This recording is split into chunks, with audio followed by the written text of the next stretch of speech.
Hello, people of Earth and beyond. Greetings! What's up, ladies and gentlemen? Who am I? You are Ray Lorenzo. And who are you? I am You are Meatloaf Man. What's up, everybody?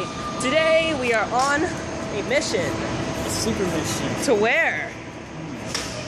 I'm not sure. Bazinga. Bazinga. Yes, ladies and gentlemen, the Bazinga Man has returned once again with a vengeance. Almost there, man. The journey of life. Yeah! Oops. Okay, guys. So right now we are heading onto the PATH train because today, what day is it today? Today is June 7th, 2014, also known as the day of Big Apple Ponycon. Second day. Second day, actually, yes. You may be wondering why we're starting off right here and not on Friday. Well, unfortunately, ladies and gentlemen, things happen. Things happen for a reason. Things happen for a reason. It's due to technical difficulties. Well, more than just that, but we weren't able to get any footage for Friday. So yes, but we're gonna make up for it because we're going to make the Saturday look extraordinary, as adventure will probably be. It's from what I'm hearing from all our friends who have been to the convention yesterday. It's already 12 o'clock. Yep, convention's already started. We're already on our way there. And we're already late. Oh, we're gonna be fashionably late. Hey, look, the PATH train. Is it? Yep. Alrighty. Okay. Alright then. Cool. Will we be fine? We'll be fine. We shall see. Oh, look, it's an elevator. Don't we have good experiences with elevators and Big Apple Ponycon? Yes, we have experiences with elevators, escalators, a lot of stuff. Let's wait till we get inside to get a chance to do that. Hopefully there's music. I want music. I wonder what music I'm gonna put in. Music!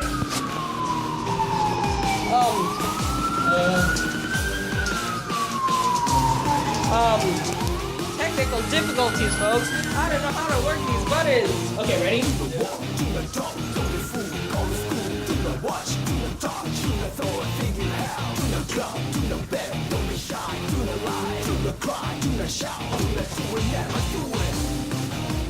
Deja vu. Yeah! This over there looks the same, too. Except we were opposite ways. Yeah. Okay, so we're here. Look at this place. We're here. It's beautiful. Yes.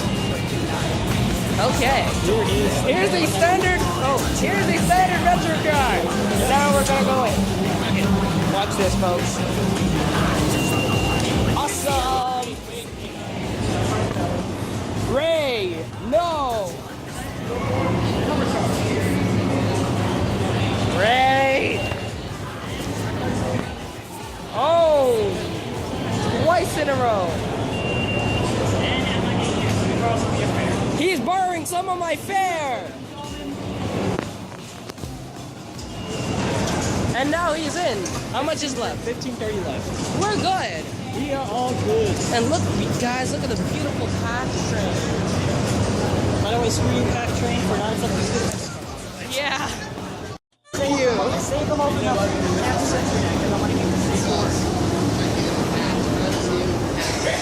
Oops. Could you like, you could do the cookies, please. Okay, so we're here on the train. It's much more classier, cleaner than New York trains. Yep. That's no offense to New York trains, but that kind of is offensive to New York trains. There's no offense to you guys, but it's pretty offensive to you guys. So what are we about to go? What are we going to do right now? We are going to, where is it? Journal Square. Square of Journeys. Yep. Alright, so we will see you when we are finally walking or we finally get out of this train. By the way, do you think they have actual journals and squares on Journal Square? I think so. Let's find out. My little pony, my little pony.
still haven't found any journals of squares yet, so Yep. keep your hopes up, people. No, look, a square.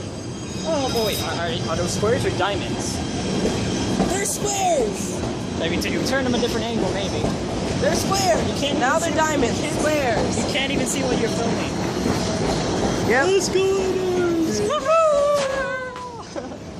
Oh, Enjoy this, guys.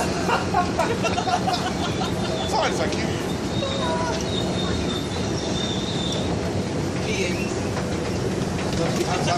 Where are we now? We are now above ground. above ground. Right. Hi, everyone. Look at this. There We are people now- everywhere. It is now our time to exit. Exit. Cue music! Welcome to Big Apple Ponycon 2014!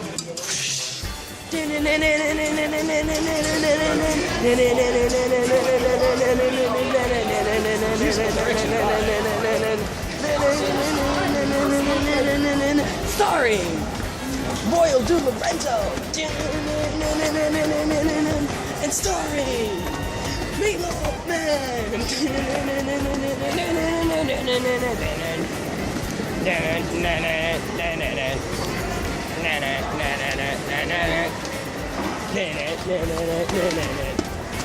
Special guest by the Big Apple Ponycon staff!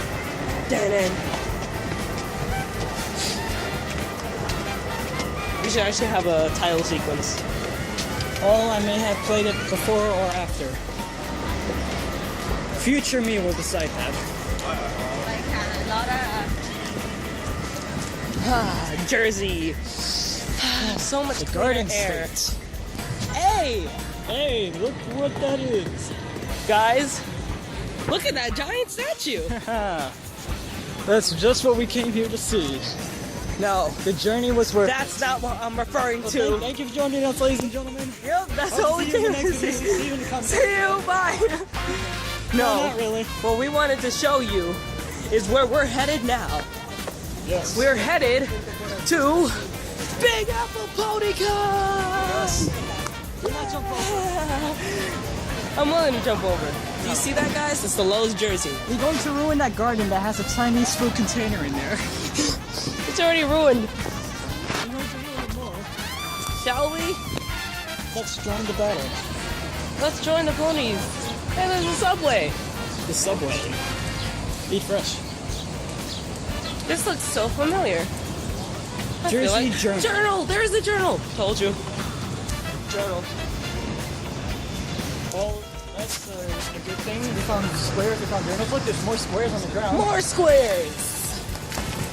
Okay, guys, you didn't come to this video to watch journals and squares. We know. We know you haven't seen a single pony yet, except for the opening introduction, but still.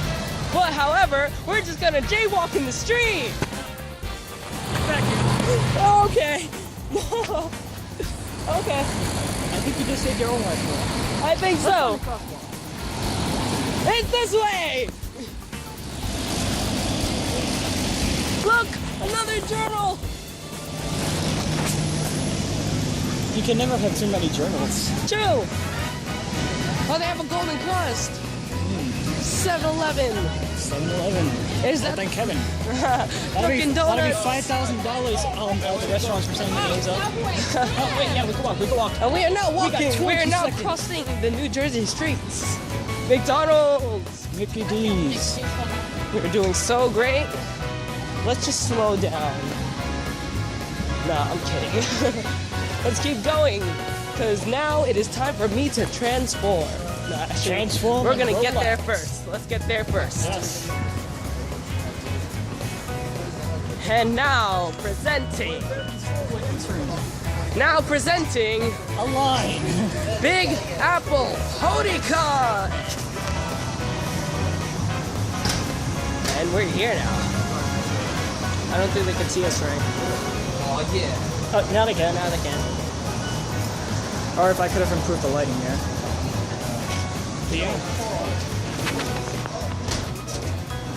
We're here, and guess what? It's a line. Don't you hate them?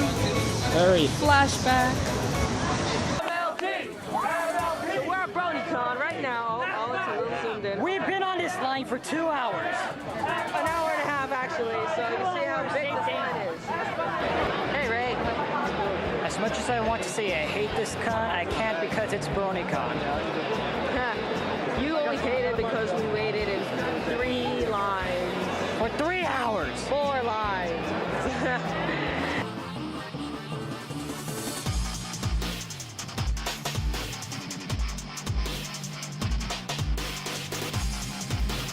Autograph lines are to suck!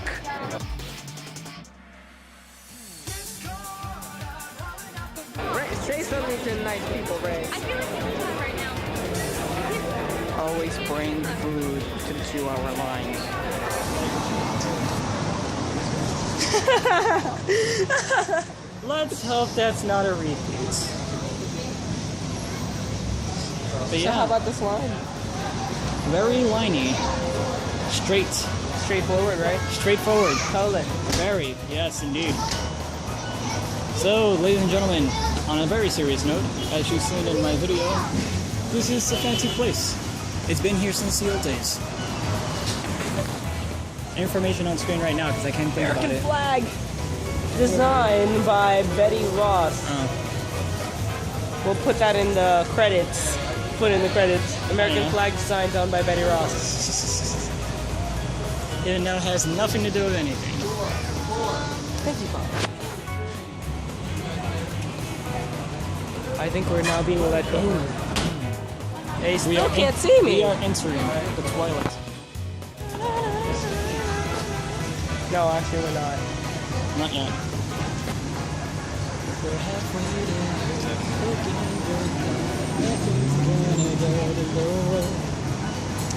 This line is getting in the way, actually. Hey, it's relevant to our songs in that show.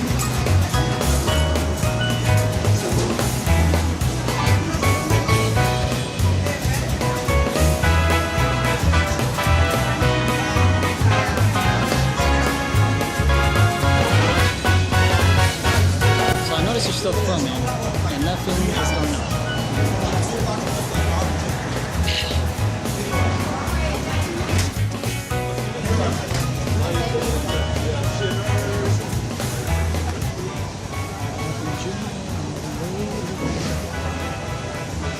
If you guys can look closely into that window, As you can see by this window. there's a pony Yes. and there's a guy. And then there's another pony. It's a convention called Big Apple Ponycon. I wonder what we're gonna see inside. American flags? Apples. Big, the cat. Big Mac. Oh, I like that. Oh, Big Mac like McDonald's. Oh, maybe, yeah. There's a McDonald's Oh, right there. McDonald's right at the corner. Wow, this camera lighting is so bright right now. How's my good sir? Should I stop? I might just put this after the video. I don't know. Okay.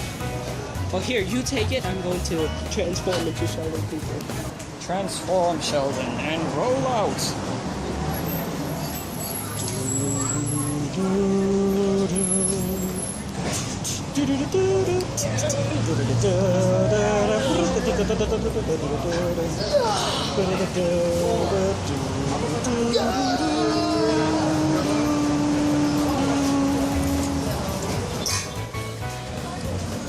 Oh, I thought we were gonna go in. Should we cut back to when we do go? Let's cut to when we go in. Guys are finally in and we're signing in. We would like to pick up our tickets and equines. Yes. Once we put on these badges, we shall instantly become 20% cooler. Again. By the power of Equestria. I have the power. And what happened on my side? I'm already wearing You already have the power. But I have the power! You got the power before me. And now we have to go find Mr. Bill Crumlin so we can get our badges. However, we are in the main lobby and there are a bunch of stuff already. For example, a brony hat, which is, ooh, they have one for 15, which I might actually get. Original Or I might get this one. Lorenzo is a very avid snapback collector. You should see his collection. I have about 3 of You may those hats. see it in one of his own future videos. Take a look at some buttons right here. Nice, and necklaces. All kinds of accessories. Yep, and It's not, there's some once again, clutches. like we said at Ponycon, it's not free. Yep. You have And look, it's Pinky you have Loaf. to pay. And yeah, it's Pinky Loaf. Returning once again. Oh, As you can see, we have tons and tons of bronies. Bronies of both sizes, all ages. Hello. Hello. Was that the doctor? I think so. Custom ponies. Oh, I forgot to bring my my thing today. What thing? My drawing of Derpy. Oh, you should have. I could just scan it into the video. Well, I wanted to enter it, but I can't do that now for obvious reasons. Yeah.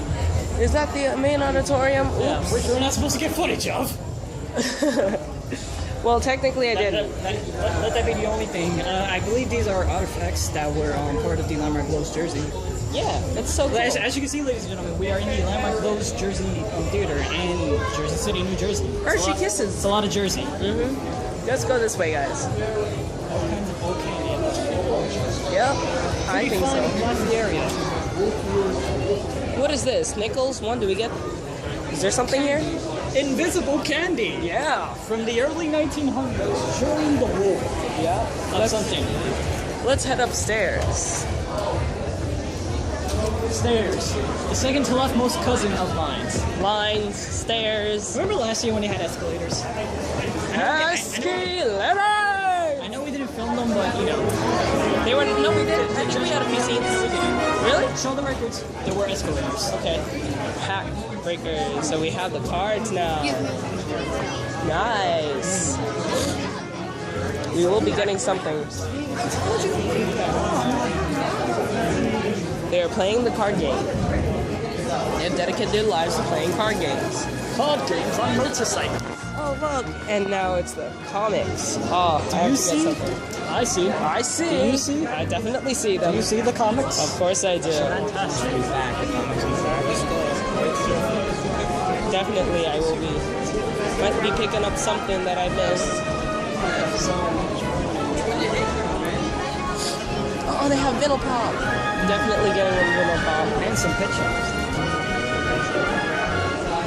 Oh, this is a little kid section. With the little children.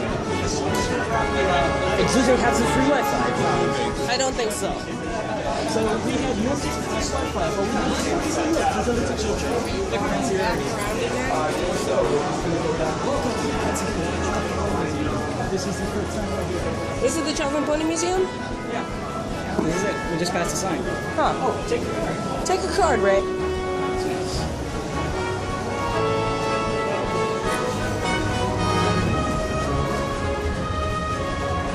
In fact, we are having a lot of fun already.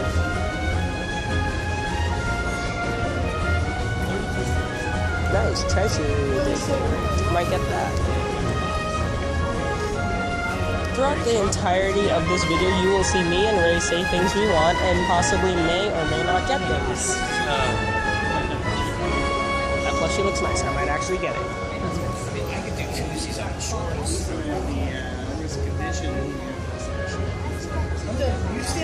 Boxes.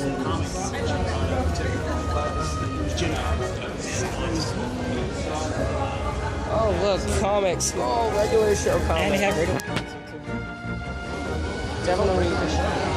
Definitely gonna pick up something. Raven These are the really Bull, cool. Batman. Really great. Something I could get for my girlfriend. Tempting. I'm very tempted to touch that organ. And as you can see right here, it's my reflection. By the way, guys, this company you see this nice little phone case. It is my girlfriend's aunt's company. It is called Giftlift, also known as Your Faith Looks Familiar. Please pick it up. They're really great. Look it up.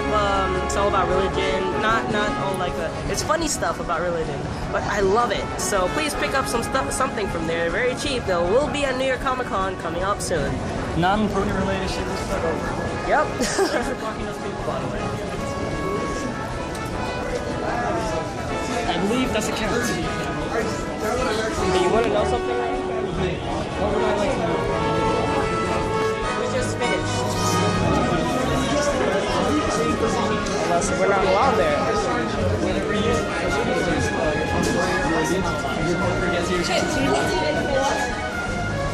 Oh. Well, it's not only someplace we can sit and sleep when we're ready. Possibly.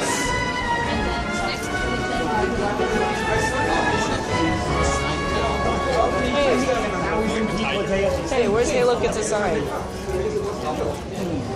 That's strange. They would be here. Don't worry. Shall we go downstairs? It's brand new.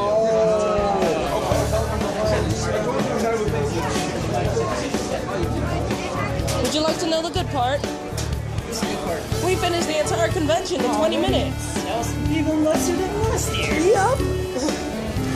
Alright, but in all seriousness, We have not bought a single thing.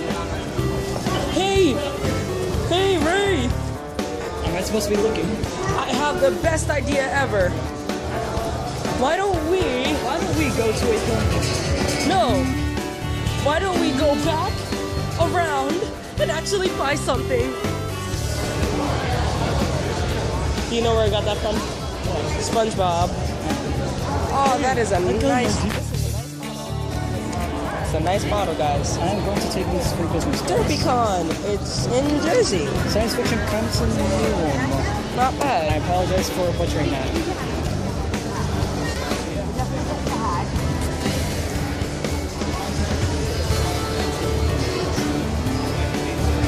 Wow, I'm actually very impressed. Celebrities. I'm not sure which soda. Not yet. Maybe. Hey, look, it's the auditorium again, which I am not. No photography recording. I'm not going to show it. Sign is right there. I'm not showing anything.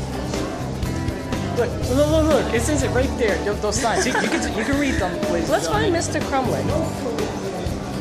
So right now we are about to step into the auditorium where there's no recording allowed, so we will be turning off until we come out. We will not be able to see us, so... This is the last footage of Ray you will see, last footage of me you will see. Well, at least for now. See you!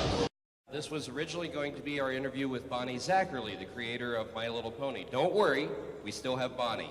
But now we have someone who was going to be on a panel yesterday but couldn't get into town in time because of a flight problem.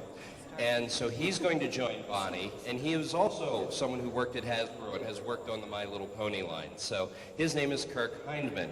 So allow me to introduce two people who are major parts of My Little Pony over history, Bonnie Zackerly and Kurt Hindman. I guess we're walking together.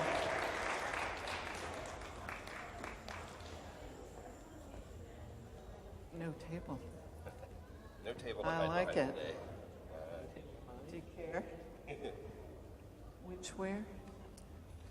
I think it's interesting to note your schooling for both of you, because if you want to be in a design job, and a lot of bronies are very creative people and want to have jobs like that. Tell us a little about your college experiences, Bonnie, first. Well, I went to Syracuse University. I wanted to go to an art school, but I wanted to go to a college where they had football games and parties and stuff like that. So I was there for 4 years. I majored in illustration and advertising design, thinking that I would probably get a job doing children's book illustrations, because my style is juvenile, humorous, kind of, that bad. My first job was working at Rustcraft greeting cards when they were in Dedham, Massachusetts. And I enjoyed that. They didn't pay me a lot of money, even though I was an art director and all that. So I did some freelance work on the side. One of my clients was Hasbro, down a half an hour down the road in Rhode Island. So I would go down there and they'd say, if you ever get tired of greeting cards, come on down, we'll give you a job. I'd gone to Hasbro, where they had no idea what I would do, and you were expected from day one as as a designer to come up with ideas. You're a designer / inventor, which actually is more fun than anything. It's coming up with new ideas and new slants and drawing it, and you say, here it is, and this is what it does. And someone else sculpts it, someone else makes it work, someone else sells it, and it's a wonderful job. I'd like to be doing it still. How about your introduction to Hasbro? Hasbro's kind of like a lottery win for me. Currently, there are schools that specialize in industrial design. Back in 1982 and around that period of time, there wasn't that much emphasis if any schools were doing it. So I came up through the fine arts program at Towson State University, and I wanted to be a painter and started to emphasize towards there, and I started taking sculpture courses, which I enjoyed also. And it came to kind of like that critical decision: do you want to concentrate in sculpture? Do you want to concentrate in painting? And I decided to go towards sculpture. Bill Culbertson got in touch with this fellow, his name is Jim Paulson. Jim convinced me to, with his wisdom, to actually interview and go for the job. And I went up. My portfolio, I had no portfolio, I had nothing. Basically put things together on about a week before, went up there. My friend Bill Culbertson went through, said, show this, not this, show this, not this, show this, not this. Went in with my hand-typed one resume off the typewriter. That's all I had. I ripped it off the typewriter. I walked into Hasbro. I presented it. I said, could you make a copy? It's the only one I've got. And they laughed, and they made me a copy. And then they liked what I showed, and I was offered the job, a whoopee $19,500 a year, which I thought was like a lottery win. And I went and started on May 17th of 1982, and shortly after dived right into the pony line, being beaten to death by Bonnie to make me do it correctly. Let's, how about we take some questions from the audience? Sure. And see what They're they out would there like to somewhere. know. Yes, they are. We can't see them because of the Oh, I bright can lights. see them now. Oh, the There house you lights go. are on. So, Great, good. I'm going to come down into the audience to Who's ask going to questions. come get you? Hi, I'm Lawrence, and my question is, how do you feel about the brony community as a whole? Well, I must admit, it came as a huge surprise to me. Associate I worked with called me up and he said, you know, you're famous or something. You have to, NPR has a television show called, wait, don't tell me. That's actually the name. And it's one of my favorite radio shows. And they have three stories. Two of them are bogus, and one of them is a fact. And the one that was a fact was that there was such a demographic for My Little Pony called bronies. And of course, no one would have ever thought that that would be the case. And I'm like, really? I had no idea that this was happening. But, after a while, I thought, well, why not? And, I originally conceived My Little Pony to be both a girl and boy toy. And the fact, I never thought that it would be as big a thing for collectibles either, and that adult men and women would actually want to collect them, but they do, and I think it's great. Okay. Hi, my name is James Barkley. I was wondering, which do you prefer, Pegasi, unicorns, or earth ponies? Like, which ethnicity of ponies do you like the most? Decisions. I guess the earthbound, because those were mine. And I think it was nice because, every year you would have to come up with a new design, a new feature, and the fact that there are Pegasi and whatever, unicorns and things lent themselves to, further development. Otherwise, they came up with twirling ponies. Remember that? Yes, indeed. Not my idea. That was Fred Eden's idea. Of course it was. He was a mechanical guy, and guys always want to put mechanical things into the ponies, and they did. Yep. If I remember, that worked best if you put the bow to the end of the pony's tail. and then it would have a nice wind up. counterweight Yeah. operation to jiggle the pony all around. Weird. But Fred had his That's new to purpose. me. I didn't even know about that. That's Oh yeah, they're out there. Oh, yeah. Do you have that one? Yes. She has them all. Okay. My name is Jesse, and Bonnie, why do you think horses and like ponies in general are like directed towards girls? I mean, why? It's just an animal. Why do you think an animal would get like a demographic of like? You know, I've thought about this a lot. Why are girls in particular attracted to horses?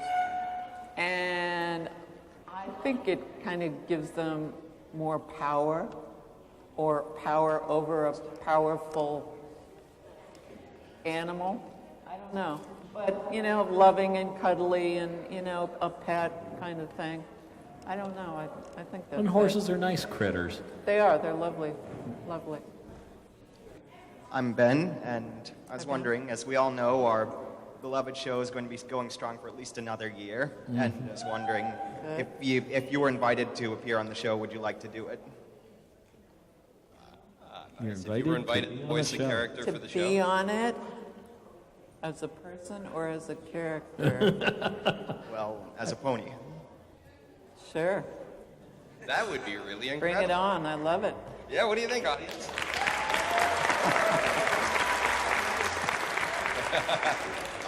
How you doing? My name is Eric, and my question to you is, reflecting back, could you have ever imagined that your inspiration would have evolved from pen and paper to modeling to animation and now to real-life reproduction of all these wonderful people's costumes and how that they dress and create their own current-day characters as a part of your legacy? You know, I always thought it was a good idea. I knew I would have loved it as a child. I had no idea that it would have evolved into, you know, what it is today. I had no idea. And I say pony has a life of its own. You know, it just keeps going and evolving. And there's so many people that are involved in the process and adding to it, and it's great. I would like to say thank you so much for taking time out of your days and your weekend to come here to New York and visit with us and enlighten all the ponies of the world. You know, I've been very brony focused, but Tabitha St. Germain one time in a Skype, was we pre-interviewed, said something, ponies, bronies, and any other onies. So I hope we can make that canon, that everybody is included here, and we're really glad that you were all here. Thank you. Please thank Bonnie and Kirk. Good job, Kirk. Hey, you did great. You're like a skilled professional. Ladies and gentlemen, welcome back to Big Apple Ponycon. Our coverage, you might have saw some of the footage that we have gotten from various places. For example, we did go around and we did get a bunch of stuff from the auditorium, which you did see, but we did not film in the auditorium, just to be clear. Or did we not take any pictures or anything? Yeah, so, but we do have some footage which we did take from Crumlick Media, which is one of our very great partners in making this video as of today. And shout out to Mr. Bill Crumlick, who helped us, Keith Butler. Right now, actually, we are looking for Bill, because we need to talk to them because. Oh my God, I love that. I'm sorry for interrupting both of you. Which one? Phoenix Wright. Nice. Turnabout Storm. I think you can buy it. You can ask about it. Ask about it. Or is it part of the museum? Check it out, guys. Nice. So, Ray, can you tell the kind people what we just did? Stuff. Well, we just ate. And we also went to the Bonnie Zachary panel. Yep.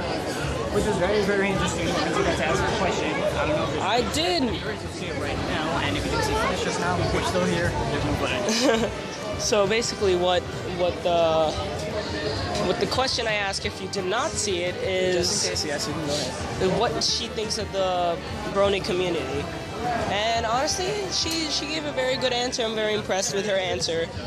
She actually did like the loves the brony community because in the beginning she did say that she intended for the My Little Pony franchise to be primarily for boys and girls. She has said this before at another convention, and she is confirming it once again right now. Which proves My Little Pony was meant for both boys and girls. It is confirmed. Which proves that all of you haters out there are dum-dums. Dum-dums. Okay, so we are currently still looking for people, so we will come back to you. Oh yeah, so we bought some stuff. We bought a poster. Yeah, we got a poster. I believe this is the T-Rex poster right here. And we also, with that, got a free promo card. Which I did also get a copy of. Wait for it. I also got a hat. A snapback, a really nice one. It's not Pinkie Pie, but it's a cool card cover. Yep. It's Smarty Pants. Nice. It's now Big Mac's doll. Yep. Big Mac, the first brony in Equestria. Oh wow, I was doing it the other way. Oops. Don't worry, I'll flip it. You're still filming. Yep. Okay, so there it is. There it is. I got a hat. Yeah, so we're gonna continue going around trying to make friends and everything. Yep. We have autographs later on, so we will take footage before that. And now we are still looking for Mr. Crumlick. So yeah, we will see you in a bit. Continues. We will see you later. Goodbye. Hey everyone. So what we're going to start in just a moment is the sing-along. It's going to all start out with At the Gala. I'm sure you guys at least know some of the lyrics. So I'm sure you guys know some of the lyrics. We're going to have them all up on screen. We're all going to sing together, and it's going to be a big, fun event. We'll sing this guy will sing the Twilight for us. Yeah, thanks. So yeah, this is going to just open up in just a moment. It's going to be fun.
Ladies and gentlemen, big hand for Bernie Anderson Jr.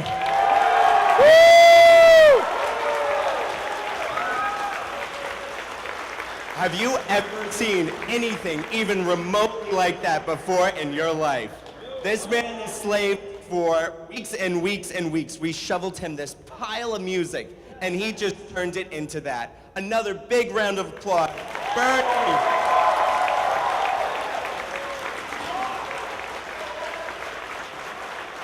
In just a few minutes, we'll be having Lady Aria's Fantasy. Stay in your seats. Welcome to the world of virtual reality, Lawrence. Rift. Is it too small? You want to make it bigger or smaller? Bigger. You're making it smaller. Oh. Other way. Yeah. Well, what are we looking at? Oh, the ground. It's a baby dragon. Huh. Wow. The currently best way to visit Equestria. Hi. Oh, Pinky. Oh, I didn't know that. Oh, I see it. I see what you did there. Oh, I know, the mirror pool. That explains why there's so many pinkies everywhere now. Why is your OC or whoever you're controlling throwing balls everywhere? I don't know.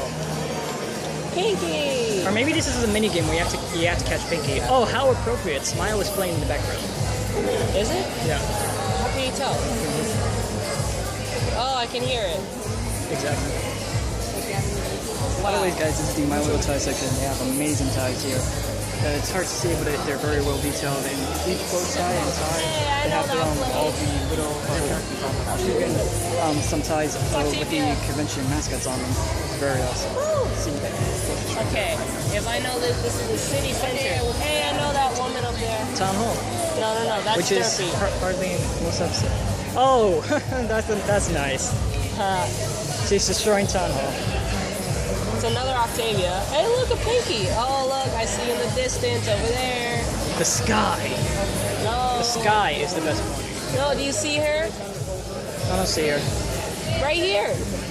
I don't know where you're pointing, dude. Right here. Look, it's Vinyl Scratch. Vinyl Scratch. No, I was pointing at her. Who's that? Oh, Charlie. No. I thought she was hugging the tree first. I'm pointing at her right here. This girl. I can't see her. Do you see her? You mean the pony right there? The green one? No, the yellow one. I don't see her. She's this one, I'm hitting her. That's green. Is she green? Oh, I thought she was yellow. Hey, I know, Trixie. Where's her cape? I don't know. Ooh, who's that? Who's that in the sky? I don't know. All right, there's an invisible cape. All right, my turn. Yeah, it's an invisible cape, but it only makes the cape invisible. So very useful. That was your latest trick. I'll hold your stuff.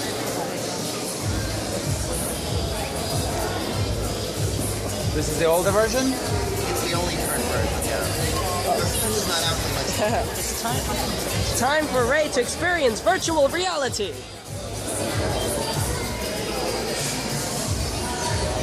It's a little awful. And you can wear it over glasses. Alright, put my glasses on. Yes. But that should be there. Okay. Look straight ahead. I'm gonna restart it for you. There we go. Yay! How's Equestria for you, Ray? Looking good, just as I'm watching it. Oh, look who's there. Hey, it's Dashi! Alright, who is it? Oh, Pinkie. You released the Pinky! Release the Pinkies. You can make more pinkies. Yeah. You can never have too much. Click this down. Click it. Oh my god, you're releasing more Pinkies. Instant make Pinky button. Oh, that's the point. Okay, that makes sense.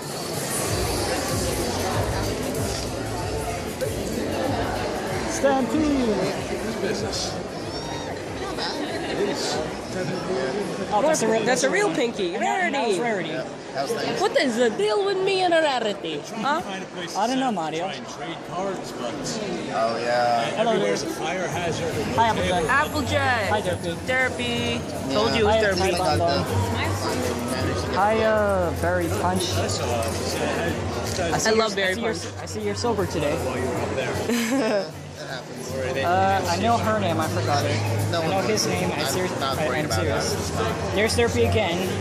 Oh, and it's random Pinkie Pie. I released a Pinkie. You released another Pinkie, god damn it. Pinkies. When do you think it's going to be ready for See, now we're in Town Hall. Hi, Derpy. Don't damage the hall. It's going to be a while before everything. Can you go inside the Town Hall? Right. Yeah, it's more made for the. Well, this is confusing. Oh, it's definitely. You don't know how I'm feeling right now. No, I Well, don't. most people have never tried one yet. So This is weird. Uh-oh. Yeah. Uh-oh. Good luck, man. Oh, hello, K-Top.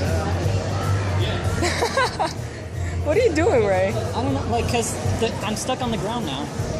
Are you stuck? Yeah. Is this virtual reality pony? Yeah, I mean, I can move, but I can't, like, I can't move the camera. Camera should move with your. Oh, wait. I think it's better. Yeah. It's better now. Well, if you look straight ahead, I'll reset it. Oh, wait. Hold on. The cosplay is Sword, right? How's that? Yeah. I did still the fan base.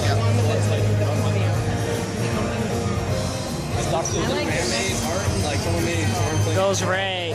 Oculus Rift at first play. This is actually also my first experience with the Oculus Rift. Yeah. Hi, Octavia. So your first Oculus experience is ponies. Yeah. A nice, very wise choice. Sure, why not? Sugar cube corn. Sugar cube corn. And plus, I have the plushie. Random houses belonging to background characters. The music tower will be over 9,000. Nobody can escape the wild. 9,000? Hi, Octavia. Oh, I see, because the background characters keep repeating in the show, they keep repeating here. Ah, nice. Oh, hi, Nurse Red Heart. Sorry about that ball. Hi, Rainbow Dash. She is failing a rainbow. Hi, Fluttershy. Alright, Ray. Alright. Unfortunately, we didn't get to see Twilight, so one last Pinkie Pie. Is Twilight in this game? Yeah, she's walking around somewhere. Okay. All of them are. Oh, hang on, let's just one more minute, let's see if we can find her. Hi, Rarity. And there are a few of them. Well, you can keep adding them. Oh, look, there's a tree. It's still available. It's still not destroyed. Wait, what? Yeah, I'm gonna blow it up in the next version. I'm sorry, Lauren. Spoiler alert. Yeah, the next version of this, when you pull up to the tree, it explodes. Are you gonna have like an option to choose between them? No, I think I might just explode the tree and that's it. All right. Just have like the burnt remains there. Okay. Why is Derpy? Oh my God. That's Derpy. She'll figure it out eventually. Yeah. Don't worry, Derpy. How about ball? Maybe I can help. Oh my God. I'm sorry. Okay, I think that's it. Sorry, Twilight couldn't see you. Okay. Virtual reality at its best. Thank you. Thank you. That was virtual reality ponies. Okay, let's go up and spend the rest of our cash, moolah. I only got $50 left to my name. Same here, The buddy. only reason why is because I had to buy 5 vouchers, and the only reason why I have 5 instead of just 3 is because a friend of mine is requesting both Nicole and Kathy's autographs. So I would get the rest, but then I'd only have $10 left. So, and I would like to buy more stuff. By the way, we need to have a montage for Of course. the stand-up ponies. Okay, so we will end. Will I get that vinyl pop or no? The answer. Come on, every pony. Smile, smile, smile. You sit down in your seat and breathe. Please stay there. For Hi, those of you who are unaware, which you are unaware, he accidentally knocked that down. He apologizes to the Traveling Pony Museum. And I apologize to everybody that's watching this video that I knocked down Pinkie Pie, but she's okay. Look, she's smiling. She's smiling. She will. Yeah. I'm very sorry to the Traveling Pony Museum. I really am. I feel horrible. But he put it back good as new. Yep. Okay. So, right now we are relaxing because we made some purchases so far. Should we save it for after the video? Yes, we should. All right. So we'll get to those later then. Right now we are relaxing. I don't know. Because I really want that Pinkie Pie, no, wow, I said Pinkie Pie. I want that Twilight Sparkle plushie. It's $30, and I have $40 to my name at the moment. And but considering buying something else. However, what I could do with that $40 is get autographs. Yeah. Because honestly, I'm done with my purchases. I picked up everything I needed, and at the moment, I am currently debating. Plushes do run pretty expensive. Well, for, you know, the most high-quality, well-made plushies, it's understandable, you know, all the hard work that they put into it and everything like that. And $30 and that's a pretty well-made one. I think I would really like it. By the way, this plushie comes from ponyplushies.com. You know what? I'm gonna go get it. Alright, so, are you gonna film? Yes, I will go, so you do the update while I go get it. Are you sure? Are you telling me I shouldn't? I'm speaking out of character. I'm not even a character right now. I am serious. Are you sure? If I have doubts, he has doubts. I have some doubts. He has some doubts. But I've been saving up for this event. Take it. All right then. A true brony indeed, ladies and gentlemen. So yeah. But anyways, here's an update. We eventually found Bill. Yes, and he was very, very awesome to meet. And apparently there was some sort of mix-up. Apparently that the ribbons that are supposed to be given to people who are members, like of the officially approved to film inside Ponycon with the press badges and everything. Apparently, I think they said that you're supposed to put it around inside the badge or something like that. But there was some sort of mix-up and they didn't have it, so. You know, but they know who we are, you know, that it's alright for us. But as soon as they find it, if they find it, you know, they will find us or we will find them and we'll get them on our badges as soon as possible so that way no one pushes us that we're filming. But yeah, take a look, ladies and gentlemen. Look how classy this place is. Very, very fancy. Even, you see, even Rarity agrees right there. But yeah. Got my little rainbow dash right here. Let's take a quick look at how it looks outside.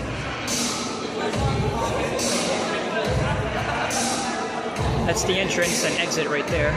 There's the other side, selling a whole bunch of stuff here. Yeah, this is happening. Pretty cool. Big Apple Ponycon 2014 is a go.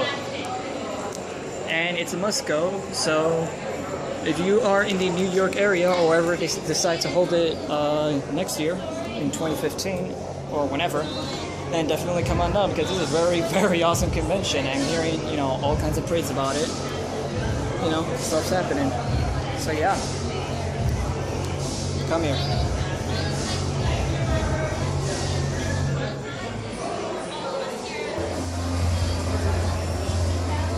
You actually got it. Yeah. I was serious. I have $10 to my name now. I like how the light in the background is just making it a bit like dim, so that it looks like you're God or something like that. Oh. Great. I am God. Have a pony. And it's officially licensed by Hasbro. Or that's Bonnie's actually. Made by Fourth Dimension. Yes. Approved. Very similar to yours. Very similar to mine, except mine was made by ponyplushies.com, which is similar to this one. And I want to get this one, but I don't think I'll get it now. The other one is still there, right? Let me feel the fabric. Yeah, it's very, very similar. Very similar. Very nice. Well, let's compare sizes. They're almost about the same size, actually. About the same size, yeah. Look at that. Look at that. Nice. I could easily buy one of these and it'll match up with this one, but I'm not going to do that now. Why not? Because. Are you out of cash, right? Not really, but I don't know if there's anything else I would want because, you know. Exactly, so if there's nothing that you don't think there's you only want, one left. buy it a plushie! Yeah. These are stairs, excuse me, by the way. These are stairs. Those are the stairs. We can't go up there, that's restricted access, but here, we can go down here. So guys, I have $10 to my name left. Let's see what's gonna happen. Dashi away! Cut the video when I say this. Good afternoon, everybody. Are you guys ready for this?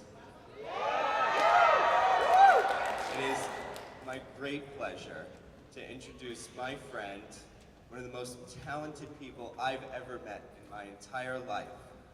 Just bring it down the house for Lady Aria Fantasy.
Jane Doe. every pony should know.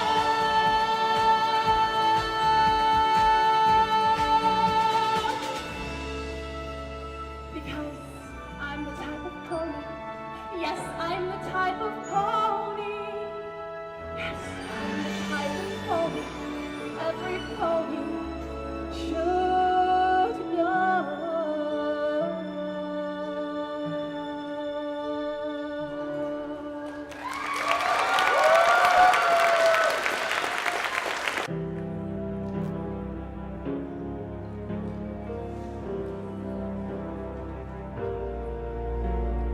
This day is going to be perfect. The kind of day of which I've dreamed since I was small. Every pony will gather round, say I look lovely in my gown. What they don't know is I fooled them all. This day was going to be perfect. The kind of day of which I dreamed since I was small. But instead of having cake with all my friends to celebrate my wedding bells, they may not ring for me at all. I can't care less about the dress, I won't partake in any cake.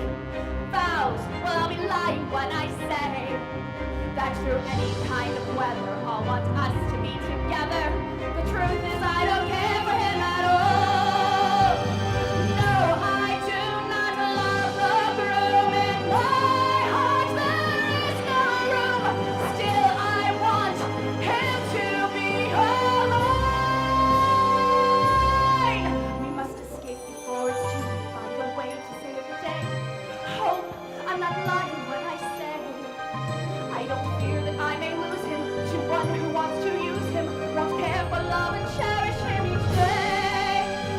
For I also love the groom, all my thoughts he does consume. Oh, shining armor, I'll be there very soon.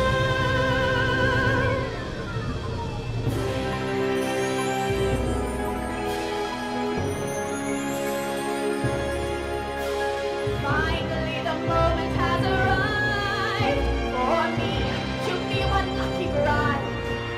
Oh, the wedding we won't make it, and the marrying a fake. Shining armor will be mine, all mine.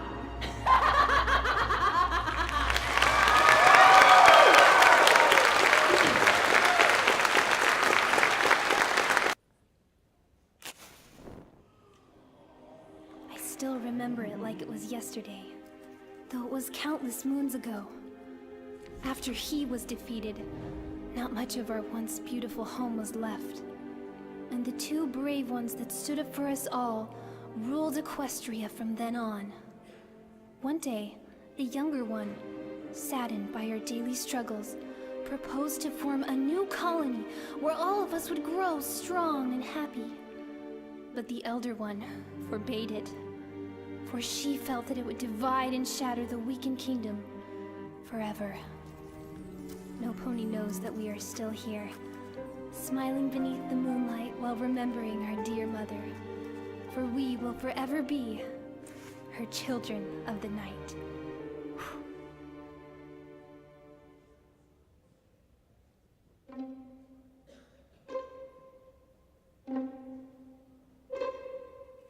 Come, little children, I'll take thee away into a land of enchantment. Come, little children, the time's come to play. Here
Lady Aria Fantasy.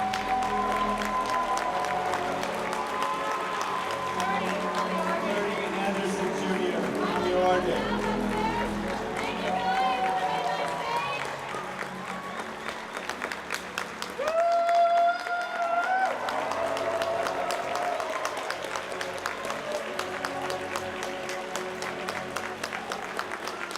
And accompanying Lady Aria, Keith Berg, everyone.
You're holding it the wrong way. Oh. There we go. Yeah. I'm always doing that. So, we're online to meet Nicole Oliver. you probably saw a bunch of our pictures which we took in between. So, as you might have noted, this is the last call for the costume contest. If you're in it, you gotta get in there now. one thing. You don't want to miss this. Yeah. The last call for the costume contest. One thing that I didn't mention is I was a grand prize winner. Oh yeah, he was a grand prize winner of the Carbon Point Museum's random box contest thing. He had to win a small size poster, a medium size poster, and a large poster, and a patch. Yeah, shirt patch. That's it, right? Awesome. Yeah, really great. And we also got a free poster. So now I'm broke to my name. But now this is the autograph section. Those are the celebrities.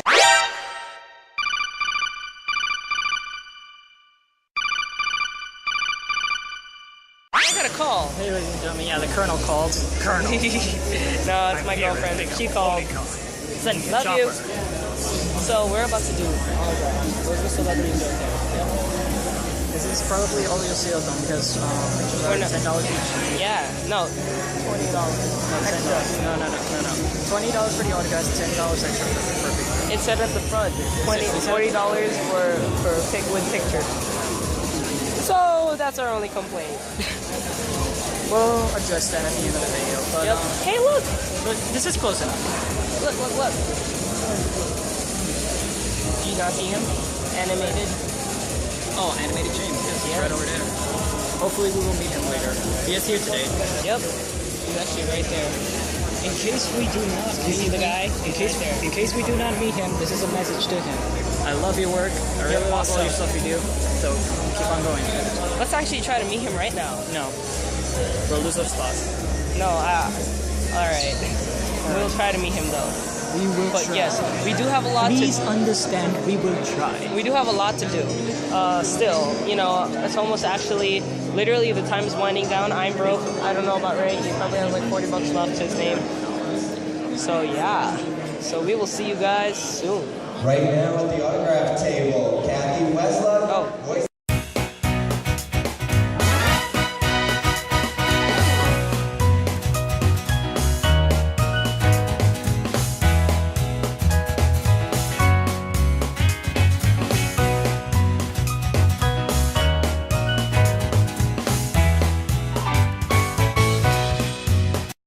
Hi everybody, welcome once again again to Big Apple Ponycon.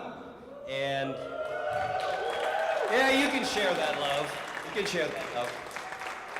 We got a chance to meet her a little bit ago, but I'm assuming there's a few more people here that weren't here for this earlier. So let me please welcome onto the stage. You know her as My Little Pony's Princess Celestia, Nicole Oliver. Hello! Hello! Hey, going over the bridge, pray for me. So welcome to New York City. You've been in town a couple of times, right? Yes, I've been here quite a few times. Love it. Have you gotten a chance to take in any good sights? Or? Well, this time I brought my mom with me, and it's her first time to New York. Nice, awesome. And last night we went to see Rocky, the musical, and it's fantastic. If you have not seen it, I really recommend it. It's great. Lots of fun. Fantastic. Well, we would like to get to know the person behind the voice a little bit better.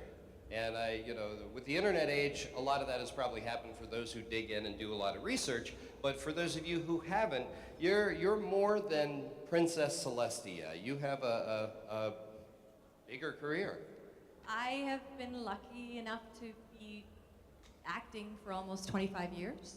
I started and I still do work in front of the camera. And I started my cartoon work about 20 years ago, and I continue to do it to this day, but I do lots of TV and film work too, so. What might we have seen you in, both animation and in real life? Well, right now for animation, I of course have My Little Pony, and Littlest Pet Shop, and Max Steel. Well, I'll be looking forward to seeing and hearing you more. Thank you. Can I have some water? Hold on a sec. Yeah, absolutely, please. And now, something interesting while I was doing my research. Like Flashdance. Okay, somebody can draw Princess Celestia doing that dance number, right? You know, when the water comes down on Jennifer Beals? Would that not be great? I was watching Top Gun with my kids a couple weeks ago and tweeting about it, and I was like, I want to see pictures of Princess Celestia. And somebody drew, you guys are great at that, a picture of Princess Celestia in a jumpsuit, standing on the tarmac. So Flashdance, get on it. Well, one of the things I did when I asked you about right off the bat is predator communications. What is that? Well, I actually I'm not just a pretty face, I'm smart too. I went to school, got my Bachelor of Fine Arts at York University in Toronto with a major in theatre. And then I also trained over in London, England, and Oxford as well at the British American Drama Academy. And about 4 years ago, I decided to go back to get my master's. So I got my master's in communications. And my husband's also in the business. He's a film editor and an award-winning composer for the film and TV industry. And we started a boutique agency called Predator Communications, and we do corporate video, for lack of a better word, but for various clients. And one of our latest clients was Vancouver Fire and Rescue Department. So, yeah, I think the key for me is it's all about diversification. It's all about trying to keep adding, you know? Actress slash producer slash director slash voiceover actress slash brainiac, klutz, you know, keep adding all the different things you can. And I plan to be around for a very long time, so I like to keep it interesting. Well, fantastic. One of the things that Nicole feels is very important is being able to connect with the fans. So we're going to rather quickly go to question and answer. Yeah, that'd be awesome. Here's our first question. Okay. Hi, my name is Brianna. I met you before. Yeah. Did you do any anime voice acting at all? Yeah, I've done quite a lot. If you Google me, you can look at my resume. No, I've done Hamtaro, Card Captors, a show called Key the Metal Idol, which is like Galaxy Express 999. Yeah, I've done quite a lot. And often people then go, well, what's the difference between like My Little Pony and something like that? So My Little Pony is what they call prelay animation, meaning that we record the voice and then the artists take our fantastic interpretations and it inspires them with their design and drawing. Right? In anime, often it's a product from another country, and so we have to match the flaps. English doesn't really match up with any other language. So it's a little challenging. But, so, you know, in anime, too, you often work by yourself. So you can get a little lonely sometimes. It's just you and a TV screen and a director yelling at you, you know? Fantastic. And then my first cartoon was X-Men. I was brought in for, but it would have been 1994, 93. I was brought in for some supplemental voices, and that was the first time I saw cartoons. And then I did a show called Silver Surfer. So yeah, I like video games. You know, voicing for video games is really hard. It's exhausting, and that's kind of where you need to have good training because of all the sounds and the fight sounds and the screaming and everything you have to do. It's quite hard on your vocal cords. Yeah, I've done some motion cap work too. So there's more of it as everything's kind of blending together. Well, Nicole, thank you so very much for coming to Ponycon. Thank you for having me. Took off my glasses. Do we have another autograph session, or did that just? No, I'm here. I'm available for autographs for as long as y'all would like me, and yeah, I'm gonna head out there and sit down, and so come say hi. Well, come enjoy a New York convention with us. I will. Thank you all. Thank you.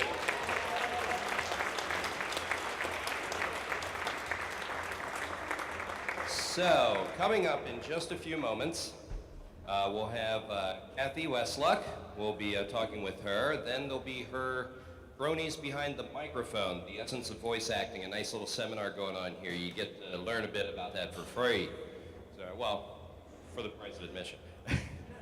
And then, coming up after that, we'll have our contest awards, and we're going to be playing music and having a good evening here together. So once again, thank you all. We'll see you in a few.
You guys read the My Little Pony comics?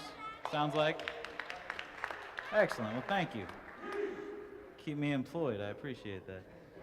They're just setting up my camera right now. And as soon as that's up, you'll be able to see me drawing. I promise I'm drawing right now. I'm not just not looking at you to be rude. I'll just sit up here and draw ponies and answer questions if you guys got any. Talk about making the comics or whatever you like. I'm pretty much an open book, so if you guys have questions, I'm happy to answer them for you. Yes, sir? No. Well, I can draw Spider-Man. I'm not going to sit here and draw Spider-Man. Maybe. Man-Spider? I can draw a Spider-Pony, for sure.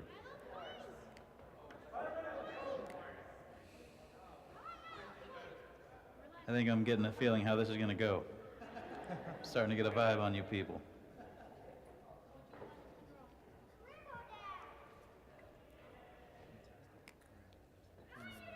Cool. You want me to draw Rainbow Dash? Who said that? This kid? What? I didn't even understand what you said there. It sounded so whiny. Oh, you're a big fan of Rainbow Dash? Well, here you go. You want to hand that to that kid, Dave? Oh, Rainbow Dash. So is there anybody not current on the comics? Do you want me to not talk about stuff that's going on right now? You guys read and trade paperback? You trade waiters? Who's my favorite pony? I like the Cutie Mark Crusaders and Discord issue a lot. That had a lot of fun stuff to draw. Oh, you like Cutie and Rainbow Dash? Oh, all right. I just drew one with Pinkie Pie and Princess Luna that hasn't come out yet. And that was a lot of fun too. I was in talks with the editor about working on some other stuff. The editor's name is Bobby. He works at IDW. He's a young guy. And he edits Ninja Turtles and Godzilla and all kinds of cool stuff, and I like all that stuff. And I had friends that were friends with him, and so we sort of just started talking, and I was sending him samples, and he had me do Ninja Turtle samples pages. And he liked them, and I did them really fast and professionally, and he sent them over to Nickelodeon, and Nickelodeon said that they were way too cartoony for Ninja Turtles. So he said we're gonna try and get this My Little Pony license. You want to draw something for that? And I said, sure, that sounds cool. So I did some samples for Hasbro to look at for My Little Pony, and they were not too cartoony. So I got that job. Can you guys see? Am I putting my head in the camera? I can never tell. Just yell at me if you can't see.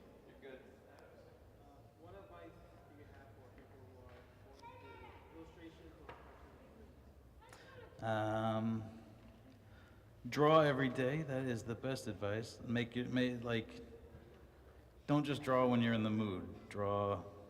Make it a point to set aside time every day that's just time where you draw. If you have like a regular job, you still need to make it a point to go out and draw every day. So it's just so that you're in practice, and also you get better. Like, I draw much better now than I did last year, and last year I drew better than I did 3 years ago, you know, so the more you draw, the better you get at it, and the more you're in practice of drawing every day, the more you'll be ready to jump in and do it when the work presents itself.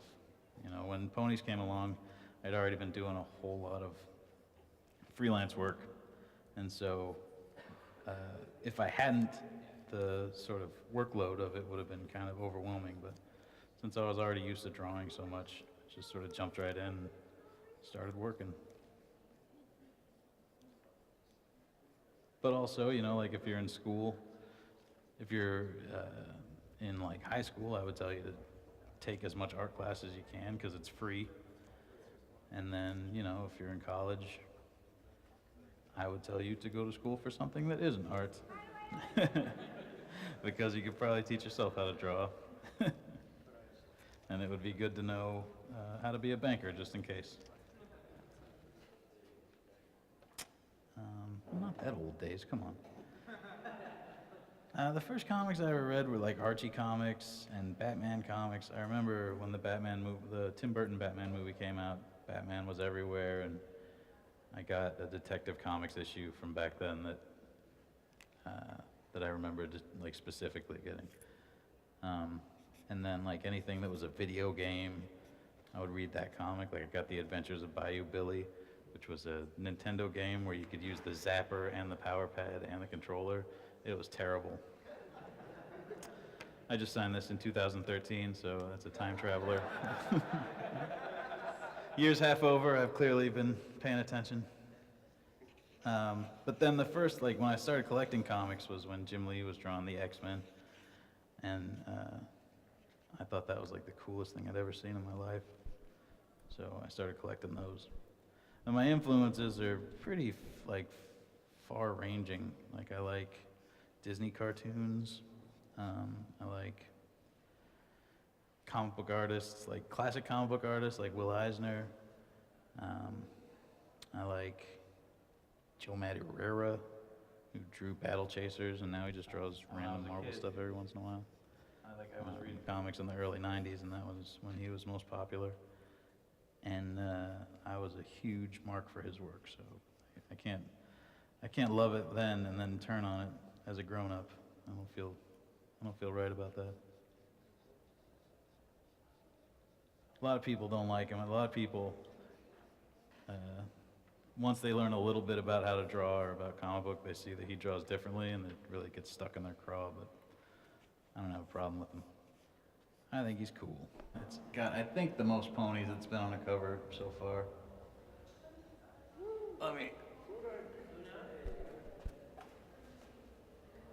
You see they're standing in front of a giant line of like 40 ponies. So that was, it was stupid of me because it was a real last minute job, like they needed it really fast, and they said, they'll be standing in front of a long line of ponies. And I should have just drawn like the backs of ponies, like pony butts. And could have drawn like 4 of them and got the point across that it was a long line, but instead I curved it around and ended up drawing like 40 ponies. Stupid.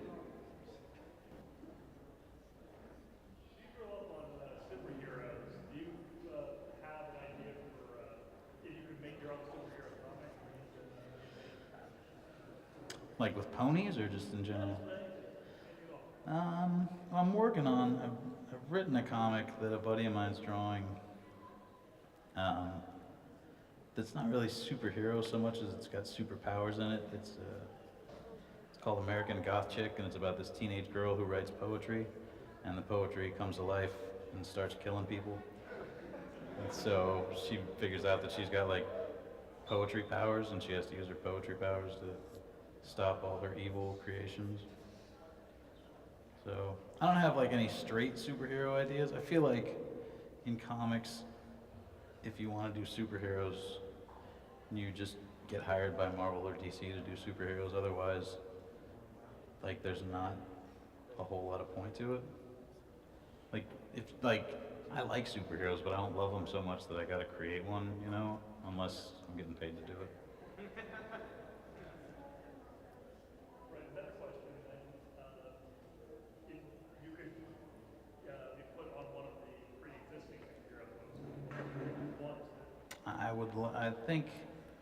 I would love to do the New Mutants, which was like young X-Men from the 1980s.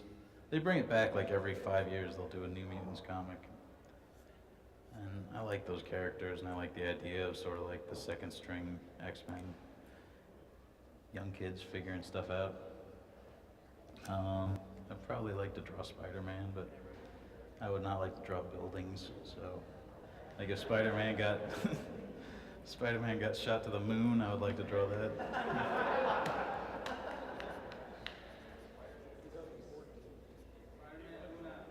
Yeah, right?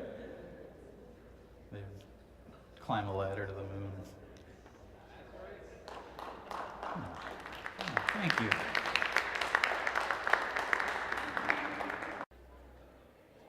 Hello again, everybody. Are you prepared for some awesomeness? So we get a chance now to speak with the voice actor who the character has really had a chance for some development, especially this past season. I believe you will know this person as Spike. Ladies and gentlemen, please welcome Kathy Westlock. Hey, everypony, what's up? Yeah, I know. I think so too. Not to be too shy about it. Thanks for coming to our interview. Yes. You guys having a great time? Woo! Just want to give you all a group bro-hoof. Okay. Oh, it is so good to have you here. Have you been to New York before? Well, thanks to the Bronies and My Little Pony Friendship is Magic, I have. I came in the summer of 2012 to the Ponycon and had a fantastic time. So, and then before that, I came with my family the first time to visit New York, and it's just so exciting, and to be in New Jersey too. So, thank you for inviting me. Absolutely, we're really glad you're here. So let's learn a little bit about you.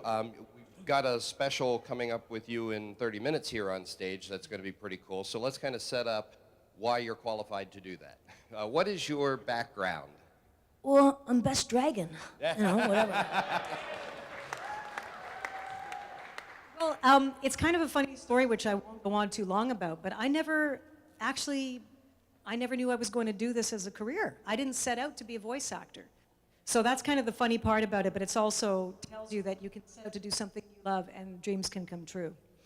So the short of it was that I was working at the CBC, the Canadian Broadcasting Corporation, in Canada, and I was an associate producer for the classical music department. And the host of the show said, "You have a really nice voice. Have you ever thought of doing voiceover?" And I said, "Voice what? Voice what is that?" He said, "You know, commercials and cartoons and things." I said, "No." He said, "You know what? You need to try it." So that's what I did. It was a hobby. I did it while I was working, and then it just snowballed, and then I used some of my skills and did some casting and directing. So that's how it happened.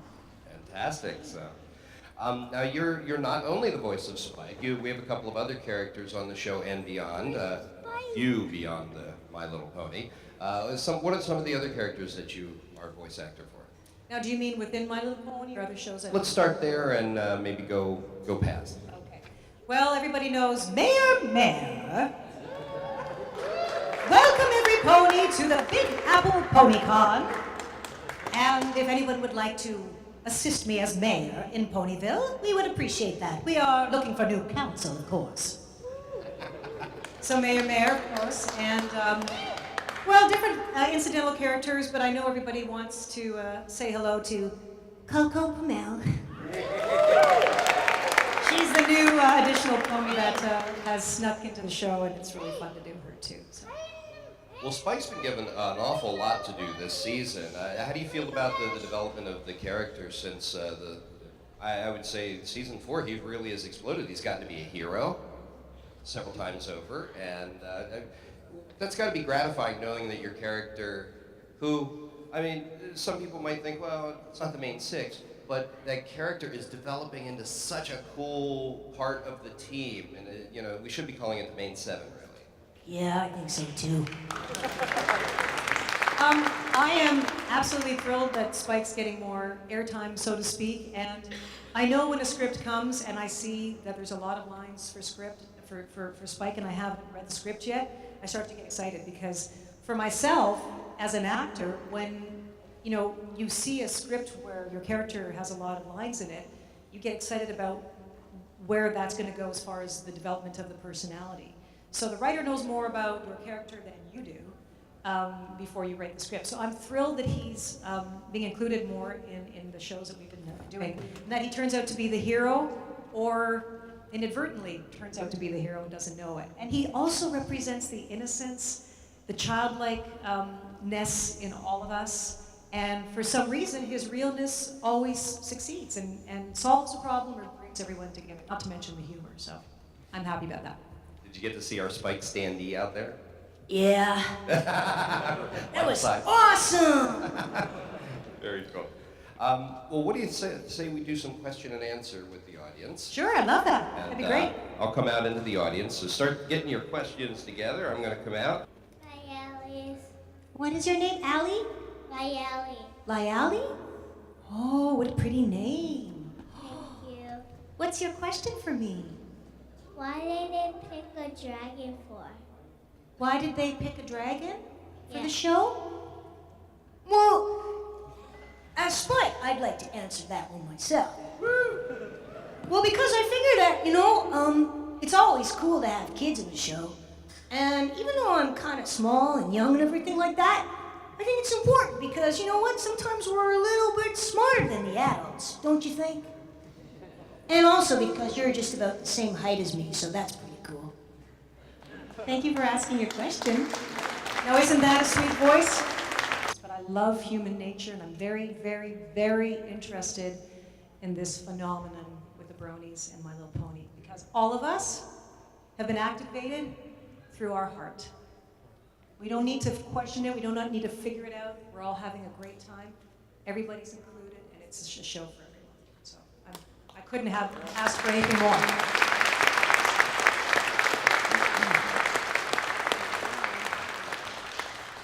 Hi, my name is Kelly. And I like your ears, by the way. Thank you. Mine are green. I can't tell what color yours are, but they're really awesome. I was wondering, don't you think it's a little unfair that they say every pony when you're a dragon, there are buffalo, there are zebras? Yeah. Kind of makes me feel, I don't know, a little humdrum. You know, but that's part of the fun. It's part of the fun of the show because Spike is kind of, you know, he's kind of unaware of all of that. You know, he's just doing his thing. He's hanging out with Aloysius, you know, checking stuff out in the castle and just committed to nobility. So I don't take it that way at all as an actor. I think it's really fun when he gets into these predicaments because then I get to really play with that. So no, it's all good. Hello. When you were voicing the teenage Discord. Yeah. Angel. When you were voicing like the teenage Spike in Secret Mike Says, did you have to do anything special to get your voice that low?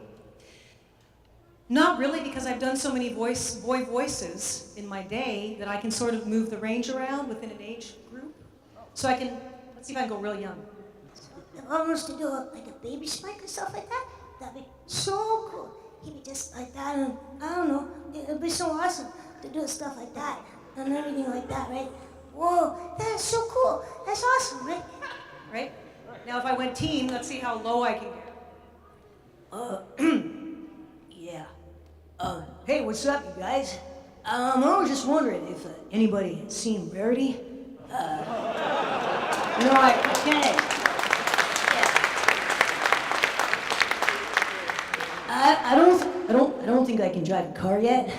But when I do drive a car, maybe I'll ask her if she wants to go have some ice cream or something. Practice. Well, with the adult Spike in the show where he aged and aged and aged, I got as old as I could. First, I aged it myself, so it'll be like, hey, what's up? Hey, what's up? Hey, what's up? Hey, what's up? Hey, what's up? Hey, what's up? Hey, what's it up?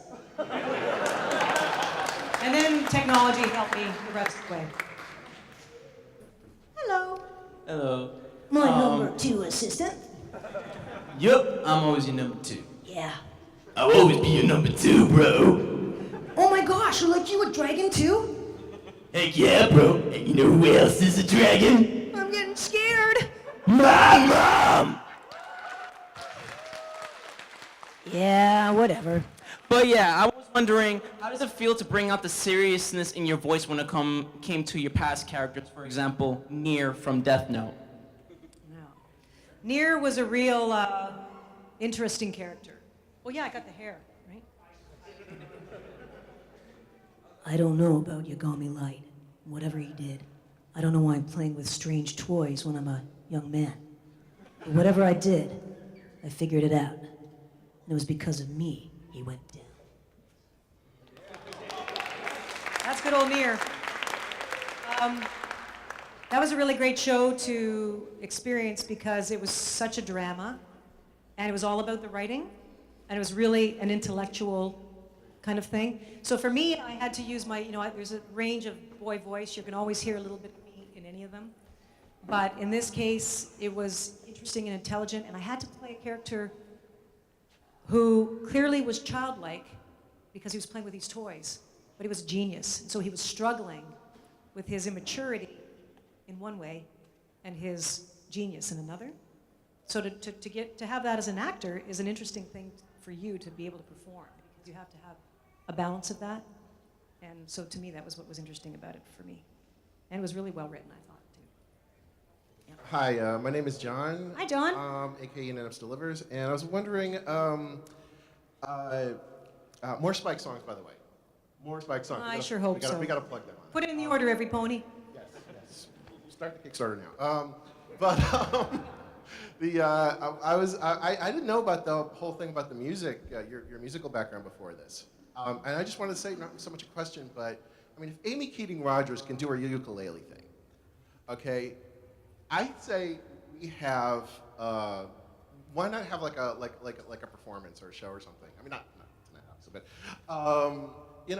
like I don't know, like maybe next con or two or something.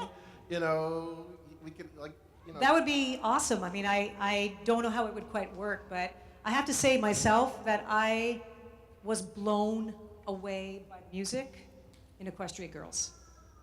I was blown away by that music. I thought That should be out there on like AM radio, or better, you know? AM radio, what the hell am I talking about? iTunes! I mean, it's so good. It's so good. I mean, look out, you know, some of the top singers. It was really great. So it would be fun to do more of that, but put your order in. Yeah. I hear a write-in campaign starting. Hi, I'm Lawrence. Hello. So, how do you feel about the brony community as a whole? I love the bronies. I love the bronies. I love all of you guys. Because you know what? You guys, you don't even know what you're a part of, I don't think. You are part of a huge movement. And I believe now, officially, there are over 3 million bronies in the world. I think that's actually true. Last summer, there were 2.5 million bronies. And I think all of you should be proud to be a brony, because a brony, to me, the definition of a brony is heart, being real, not being afraid to show your emotions, to be whoever you are. And you guys, I've never seen so much attention to friendship and reaching out to each other as I have in this brony community, creating charities, being a good friend to somebody, and standing up for yourself. So any of this crazy business that has to do with bullying, I did a whole talk on this. I did a talk on pony personalities in San Francisco at BabsCon. We talked about this for a little bit, and what we came down to in the end was that all of you may have different personality traits, but every one of you has heart. And every one of you has fears, and every one of you has joys, and every one of you suffers and enjoys the same thing, so we're all the same.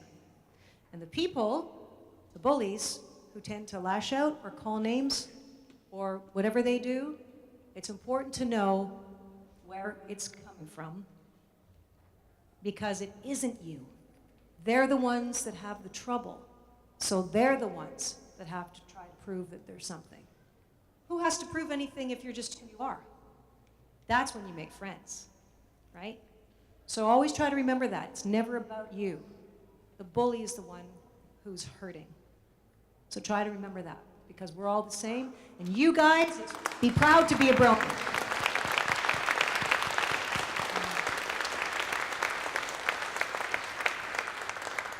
Yes, hi, my name's Anthony. Hi, Anthony. And one question here is like, whatever happened to Pee-wee, that little phoenix baby that you had from that Dragon Quest episode? I don't know. I don't know what happened to Pee-wee. He was really cute. I don't know. We need to make an order to bring Pee-wee back, don't we? Yeah. One of my favorites is Gummy, too.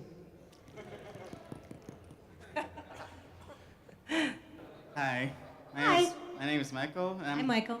I'm just wondering, you know, with the big Princess Twilight living in town even with her own castle now, do you think the mayor even plays a role in running the town anymore? Do I think what? I couldn't hear you. Do you think the mayor plays a role in the town anymore? The mayor's been going on some pretty nice vacations lately. Eh? Well, you know, like, my impression is that the mayor's pretty busy. I mean, there's a lot of stuff going on, right? I mean, you know, like Twilight becoming an alicorn and everything, and, you know, Equestria Games, that thing. You know, she's busy getting these things organized, right? So I sure hope she comes back. And she was on vacation. I think she went to Hawaii or something like that. I don't know. I don't even know where that is. Hi. Hi. How often do you relate to Spike at times? How often do I which? Relate to Spike. Relate to Spike. Every moment. I can relate to Spike. I don't know about how often I can relate to Spike, but I can relate to him a lot in my life, because I think I'm one of those people too who believe in some of the things he believes in, you know, like nobility and being honest and loyal. I mean, the elements of harmony pretty much, right? But he's all about nobility, and he's dedicated to friendship, and he's dedicated to being kind and brave, and I believe in those noble traits. So I very much relate to that, and that can happen every day. I mean, you guys don't have to do anything that you think is a big deal to make a friend or to have an effect on somebody. You can just smile at them, or give them a hug, or acknowledge them, and that sometimes just makes your day. Quite often. Quite often. Well, Kathy, thank you so much. We're so glad that you're here at Ponycon, and I know everybody's looking forward to learning about doing voice acting and your seminar coming up here in just a little bit. So let's give Kathy a little chance to take a breather, and she'll be back out. Thanks, everybody.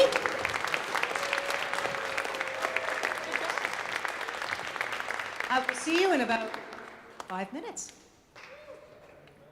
Okay, be right back.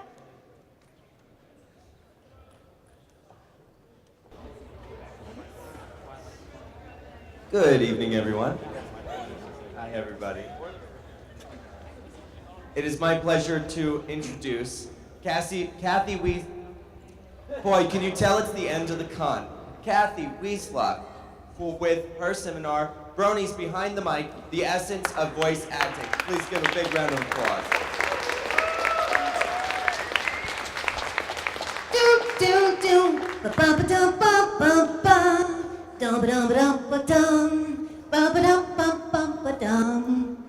Wow!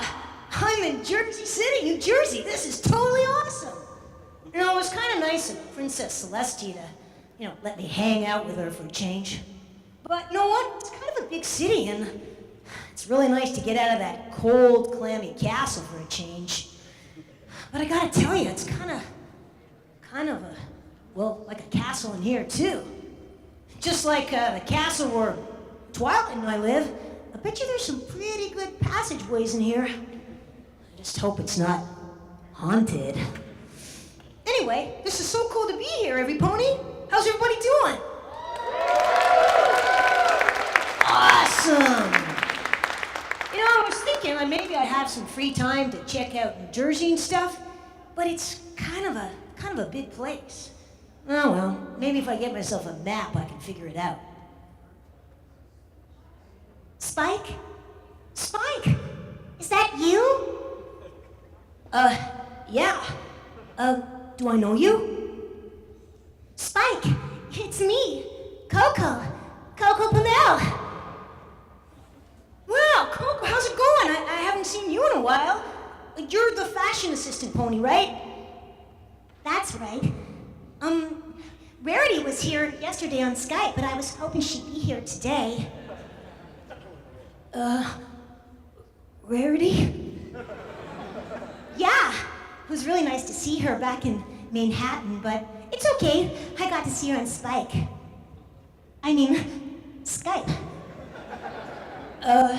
Yeah. Hey, you know what, Coco? I was just wondering, because you're from Manhattan, that must mean there's a lot of hats there, right?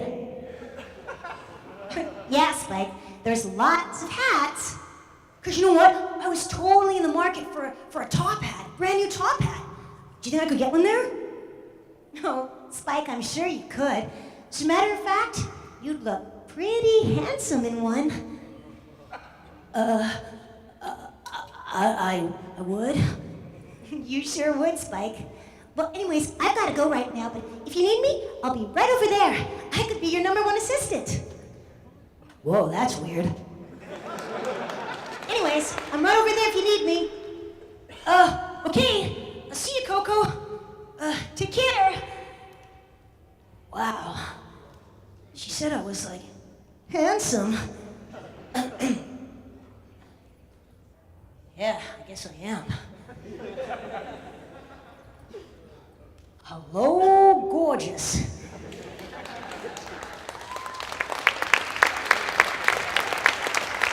So welcome, everybody. This chat I'm going to do for you today is about learning how to become a voice actor. It's called Bronies Behind the Mic. So that means you guys get to come up here and be my brony and pony guinea pigs. So how many of you have thought about doing voice acting as an actual career? Wow, that's a lot of you guys. Well, a lot of people do want to do voice acting, but a lot of people don't really know what it's all about. So I'm here to kind of tell you a little bit about that. And you'll have a chance to ask me a few questions too. But for the most part, I'm going to get a few of you guys up here so that we can do a little bit of work together. So, first of all, voice acting, so every pony knows, is really the acting industry.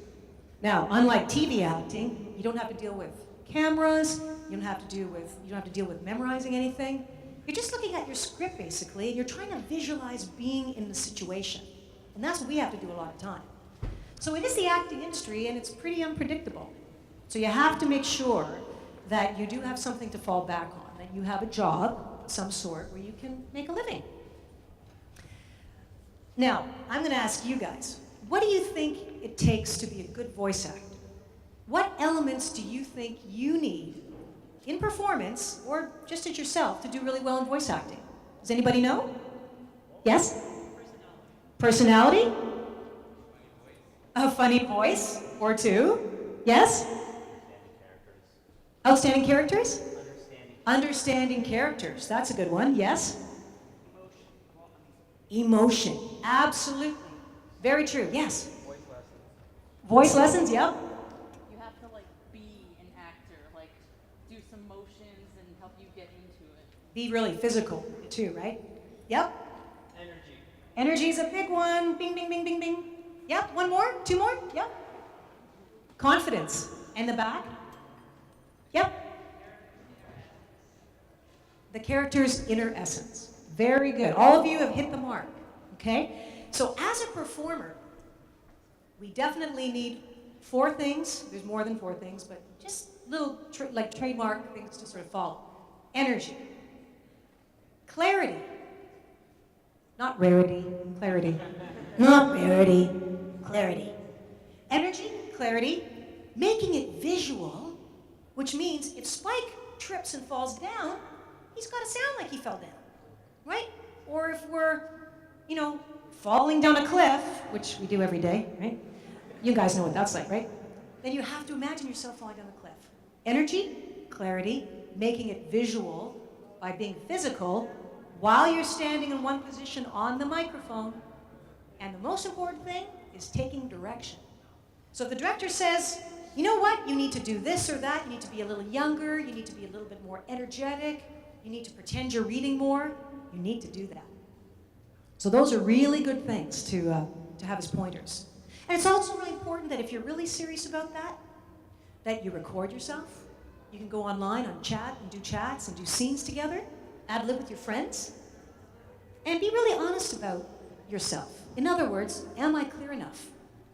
You have to come to the microphone at least this loud.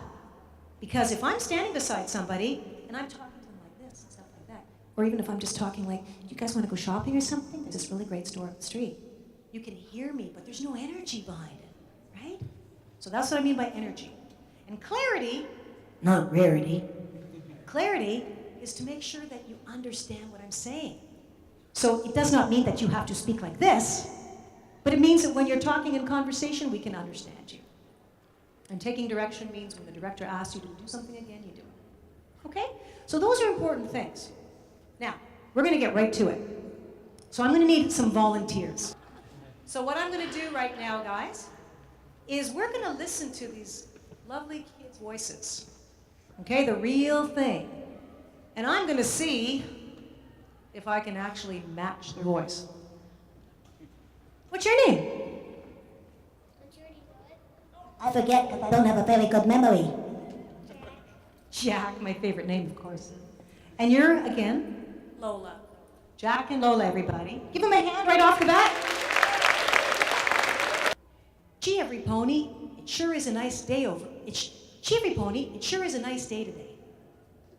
Gee, every pony, it sure is a nice day today. Now, can you say it with a big smile? Gee, every pony, it sure is a nice day today. Hear that?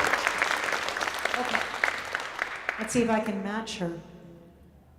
Gee, every pony, it sure is a nice day today.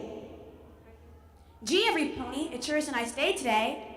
Gee, every pony, it sure is a nice day today. I can't. I'm just going to get you to say a sentence for me. Say, hey, you guys, you want to go out and play?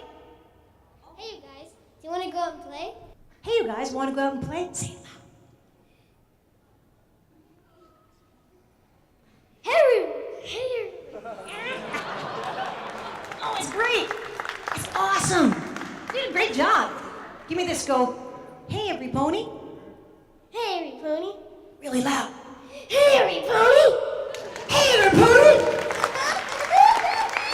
Give me this. Say, no way. No way. Oh, not like an evil person. Just like yourself. No way.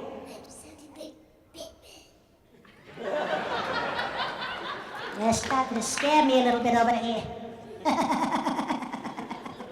Okay. In your normal voice, say, no way. No way. No way. No way! No way! You see, we can never duplicate the beautiful children. Thank you guys for coming on up. You did a great job. Give me a hand for Jack and Lola. Okay? They just galloped up here. Hello, what's your name? My name is Claire. I remember you, Claire. You have pretty color on. And you, I recall, your name is? My name is Bill. Thank you both for coming on up. So I would like you guys to help me do some sound effects stuff. Okay? And voice exercises. One of the best things to do when you're practicing voice acting is to limber yourself up. Do you know what that means, to limber yourself up? It means to get yourself, your wares moving. It get your face muscles relaxed, your voice muscles relaxed, and to try to get that going so that you feel good about your performance and you get used to doing different things. One of the things we do for clarity, not rarity, is 3 words, which I've created that helps you with your clarity when you're speaking. And those words are picklety, packlety, pocklety. Picklety, packlety, pocklety. Now what we do in voice exercises is we start from saying it very, very slow, and then we go to saying it very, very quickly. And when you start to do it very quickly, you have to actually really think, because it's really hard to do fast. So let's see if Bill and Claire can do this, and then we may even get you guys to do it all together, all right? Okay, so we're gonna go from really slow to fast. I will show you as a demonstration, okay? Picklety, packlety, pocklety. Picklety, packlety, pocklety. Picklety, packlety, pocklety. Picklety, packlety, pocklety. Picklety, packlety, pocklety. Picklety, packlety, pocklety. Picklety, packlety, pocklety. Picklety, packlety, pocklety. Picklety, packlety, pocklety. Picklety, packlety, pocklety. Picklety, packlety, pocklety. Picklety, packlety, pocklety. Picklety, packlety, pocklety. Picklety, packlety, pocklety. Picklety, packlety, pocklety. Picklety, packlety, pocklety. Picklety, packlety, pocklety. Picklety, packlety, pocklety. Woo! Thank you, Bill. Go anywhere? Claire, do you think you can do this? Shall we give it a shot? All right, let's go for it. Picklety, packlety, pocklety. Picklety, packlety, pocklety. Picklety, packlety, pocklety. Picklety, packlety, pocklety. Picklety, packlety, pocklety. Picklety, packlety, pocklety. And it's gone, gone, gone up to the clouds. Okay? 1, 2, 3.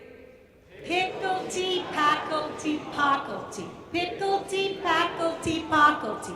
Picklety, packlety, pocklety. Picklety, packlety, pocklety. Picklety, packlety, pocklety. Picklety, packlety, pocklety. Picklety, packlety, pocklety. Picklety, packlety, pocklety. Picklety, packlety, pocklety. Picklety, packlety, pocklety. Picklety, packlety, pocklety. Picklety, packlety, pocklety. Picklety, packlety, pocklety.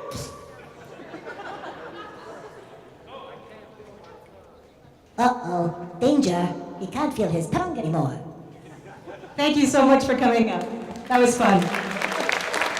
Now, here's the big one. I'd like 2 people to come up here.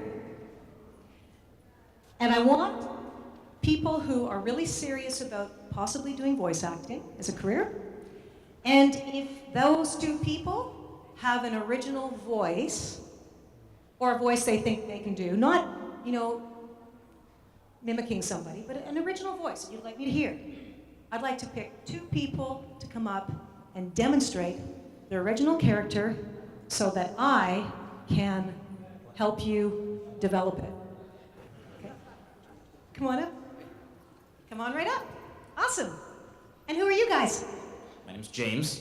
Hey James, nice to meet you. And you are? Kevin. James and Kevin, every pony. Let's give them a hand right now.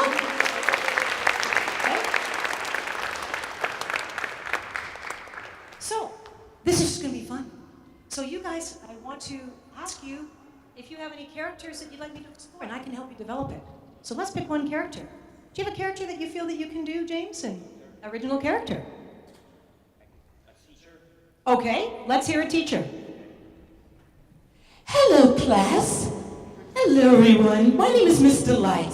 I'm a senior student English teacher at Made Up High School. Don't get on my bad side. Not bad. Does sound like a teacher to you? Okay. So let's take James and we're going to develop that character a little bit. So James, I would like you to not go so high in your voice, although it's nice. Bring it down a little bit. So say, welcome, students. I'll hold it for you. Welcome, students. I think he just turned into a principal, didn't you? Just now? Yeah. There's something going on here. I don't know what's going on. Okay. Welcome, students. Awesome. A little lower. You're going, welcome, students. Go, welcome, students. Welcome, students. More of a principal now, right? Okay. Okay. That's good. Today's assignment will be about corral ponies. Today's assignment will be about corral ponies. Huh? Okay. Give me this. I would like everybody to know that your test will be due on Friday. I would like everyone to know that your test will be due on Friday. Most of you failed. It's a little dangerous turning over the microphone, isn't it? There's going to be a coffee house on Friday night, and I want you all to have a great time. Awesome job. Thank you, James. Hi, my name's Kevin. I have characters that a bunny rabbit. It's like a cross between Kirby and a serial killer. No. Okay. Be nice. Hi, I'm Puffy. I'm a cute little bunny rabbit. I want to kill you. I want to trick. We can't say that, okay? It has to be fun, okay? So otherwise I have to go like that, okay? Okay. So how about this is a friendly bunny, okay? And this friendly bunny is like buttercream sundae. Does everyone know who buttercream sundae is? Okay. So be a friendly bunny. Can you do that? Awesome. Gee, I wonder if there's an interesting book that Spike has for me. Now, that's a good bunny, but bring him down a little bit because if you stay up too high, it's going to crack on you. And try doing that for 4 hours, right? I wonder if Spike has an interesting book for me. I wonder if Spike has an interesting book for me. Now, sometimes we use our diaphragm, and sometimes we don't have to. So I'm going to ask Kevin to do it again. And instead of talking from here, bring it out here a bit more, Kevin, so you can use your tummy a little bit. So once again, I wonder if Spike has an interesting book for me. I wonder if Spike has an interesting book for me. I'm a little tired of writing books. Maybe I'll write one. Good. And the last sentence is this. It's really important to study, because if you study, you get good marks. It's really important to study, because if you study, you'll get good marks. Don't go anywhere. I would like to thank my 2 original voice guests. And today, you're the lucky 2, because you are going to get a t-shirt. Thank you very much. Would you like to show the audience for coming up here and sweating this out with me?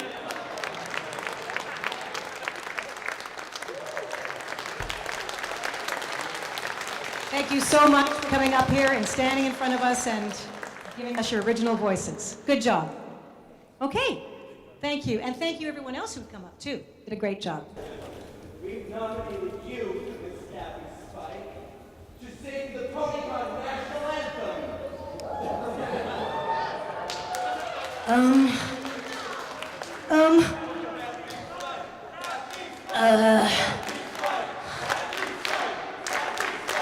Okay. All right. Seriously? There's a Big Apple Ponycon national anthem? Really? Oh yeah, I know it. Okay. Is Rarity watching? Okay. Okay, so here I go. Okay. Oh, it's really great.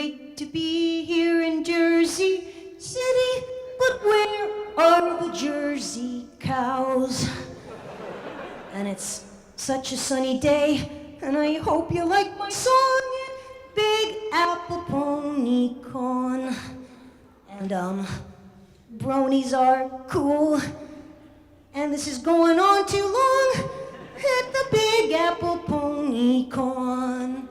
At the Big Apple Pony Con.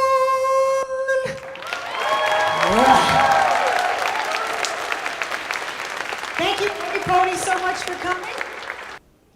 That's an excellent question. She would like to know how we can actually motivate the brony community and those who have the qualities that bronies do with respect to committing to friendship and good things. How can we do that in a society where it seems the opposite's happening?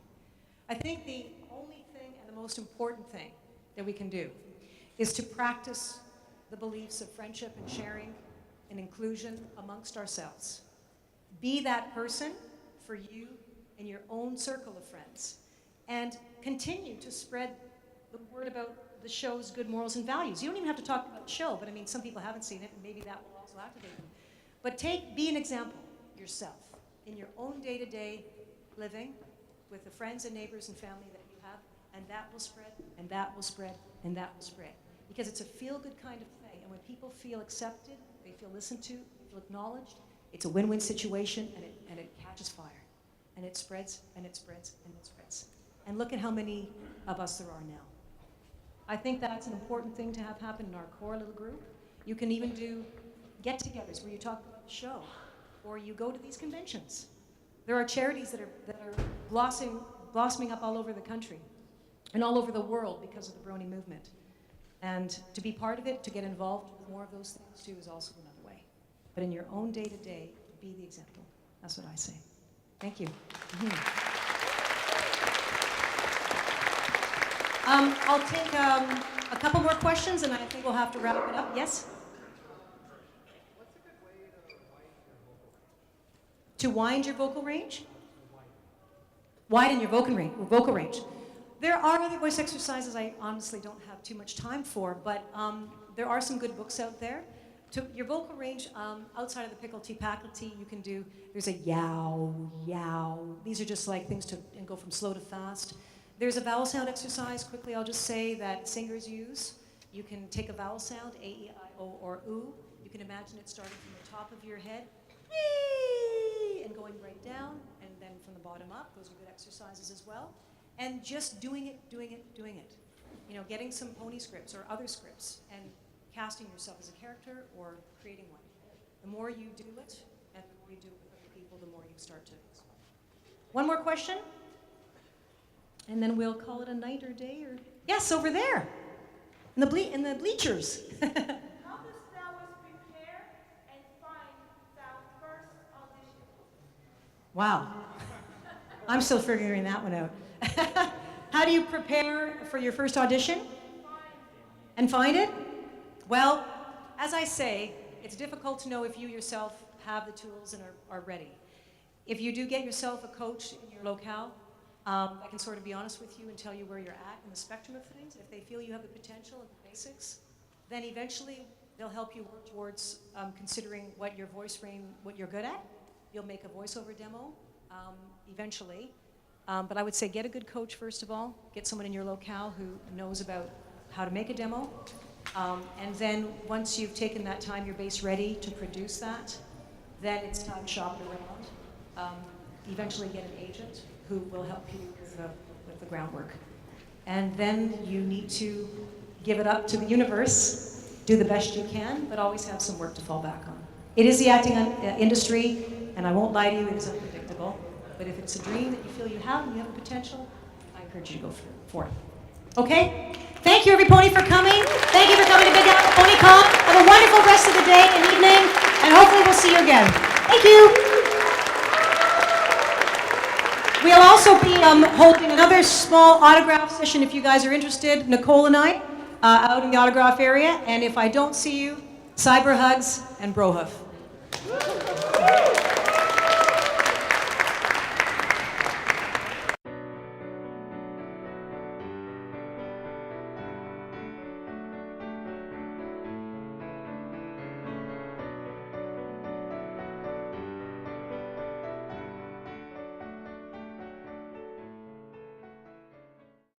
Greetings, ladies and gentlemen. Welcome back. A lot has happened since our last update. Yep. This is one of our last updates, in fact. So I suppose we should start with the voice actors who are Idris's rapper, who are right down there. I believe that's where we left off. Yeah. Yeah, that's them right there. So, we got to meet Kathy Westlock, the voice of Spike. Yep, and I did get her autograph. And we both got her autograph, and I got to get a picture with her. Also, I got to meet Nicole Oliver, voice of, and he too, voice of Princess Celestia, Shirley, and Zoe Trent from Sadly, we were too late to meet Bonnie. Yeah, unfortunately, ladies and gentlemen, we were too late to meet Bonnie. She had already left for her train by the time we got to the autographs. I used my remaining autograph voucher to get a picture with Kathy. In addition, we went to some panels. We went to like 4 at once. Yeah, 4 at once. After the autographs. We went to the Nicole Oliver interview panel. Following that, we also stayed for the Kathy Westlock interview panel. And both of them were like very, very informative. I got to know more about them. It was very fun. It was then very fun to listen to them both. Brony's behind the mic. Yeah, Brony's behind the mic, which immediately followed right after Kathy Westlock's interview. She hosted the panel, and we got to learn more about what it's like to be a voice actor or actress. How it's like that, you know, she always gets to do her job and everything, how she does it, basically all that stuff. And there were some performers on stage, and I like how one of them was James. It was very hilarious. Yep, and if you didn't know, Animated James is here. Speaking of which, yes, we got to meet Animated James, who came to Ponycon this weekend. I follow him on Twitter, so I know. Here's a picture. Yeah. For those of you, here's a picture on screen right now.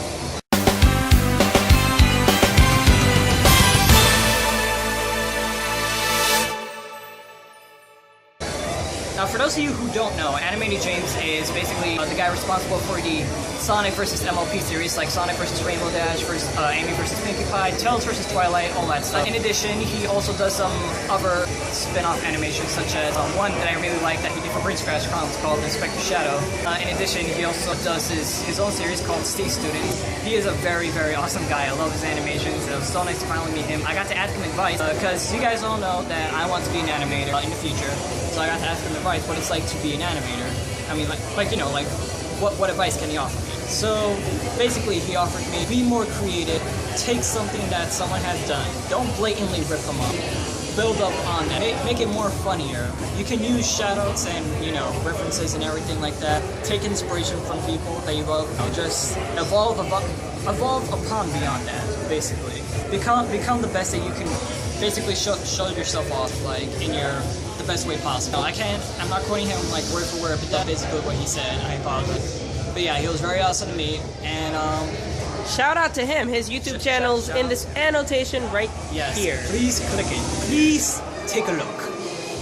So, in between the transmission between the Nicole Oliver interview panel and the Kathy Westlock interview panel, I got to go meet Tony Flakes, who was at that table. He's not there right now. He does artwork for the MLP comics.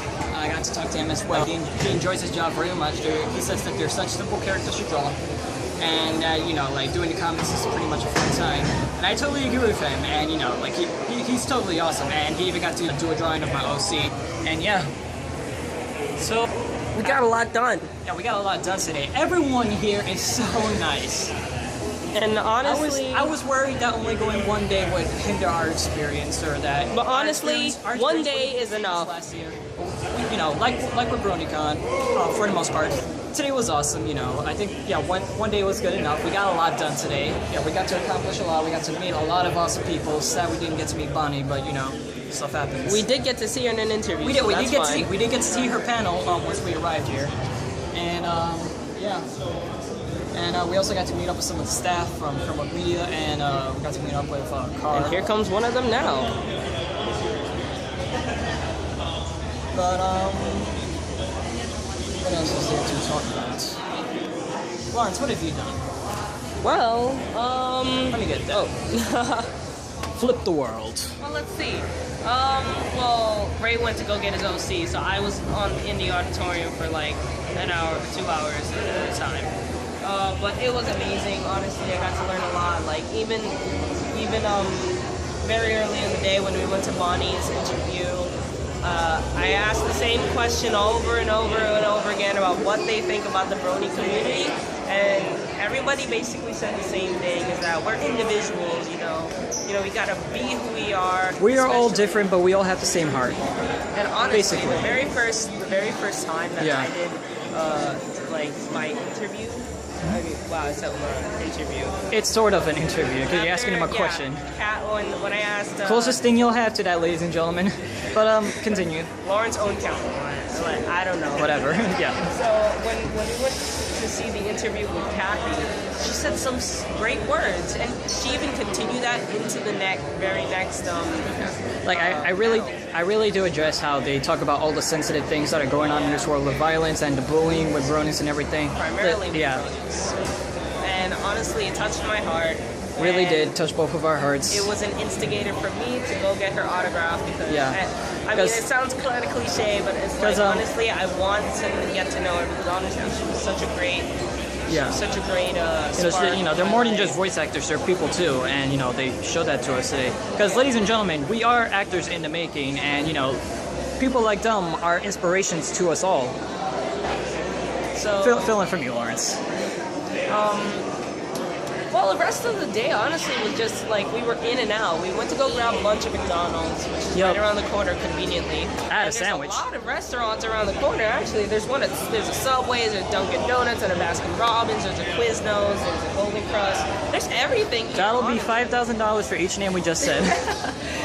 Oh, look, it's the Celestia. We didn't get a picture with the Celestia standee, but there it is. Yeah. In video. There it is, it's going away. Let's get a quick final look at it. I'm sorry for that low quality, but there it is. Oh, yep, there we go. It's the best quality you'll get. Yeah, the only quality you'll ever have. So enjoy that.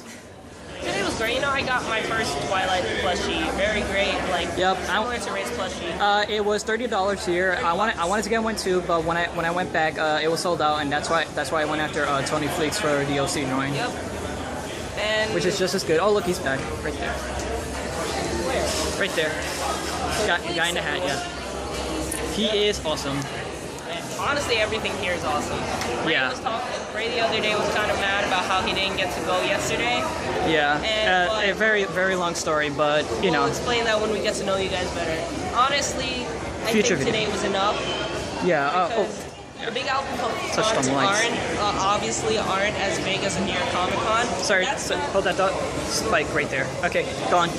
And that's not to say it in a mean way or anything, because honestly, it's just pretty obvious. It's not as big as one, so you wouldn't need, and that's what I like about it, because it's small and you can just go around to every single every single store, learn about what's going on, buy stuff, and then move on to the next one and on to the next one, and it won't even be a big problem.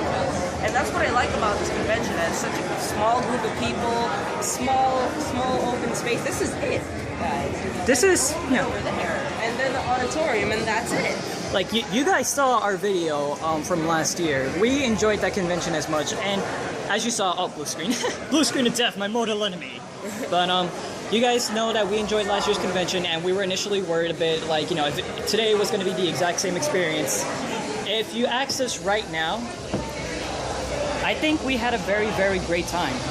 Yeah, because honestly, that's the conventions we like. Because I'm not saying I don't like New York Comic Con, but it takes days to get. I know that some of you people may have heard me talk jizz about how slow and unorganized I felt the summer 2012 BronyCon was back in the day.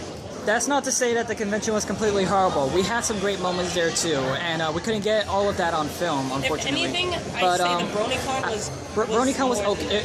It was okay. It was great. The documentary John Delancey created for it makes it a lot better. Honestly, BronyCon, makes it look a lot better. I did it. I favored this con over BronyCon is because BronyCon was a little bit bigger. BronyCon, yeah. Because BronyCon is probably much better now. We don't know that. We can't make it to any of them. We almost did last year, but oh yeah, Kathy's hugging.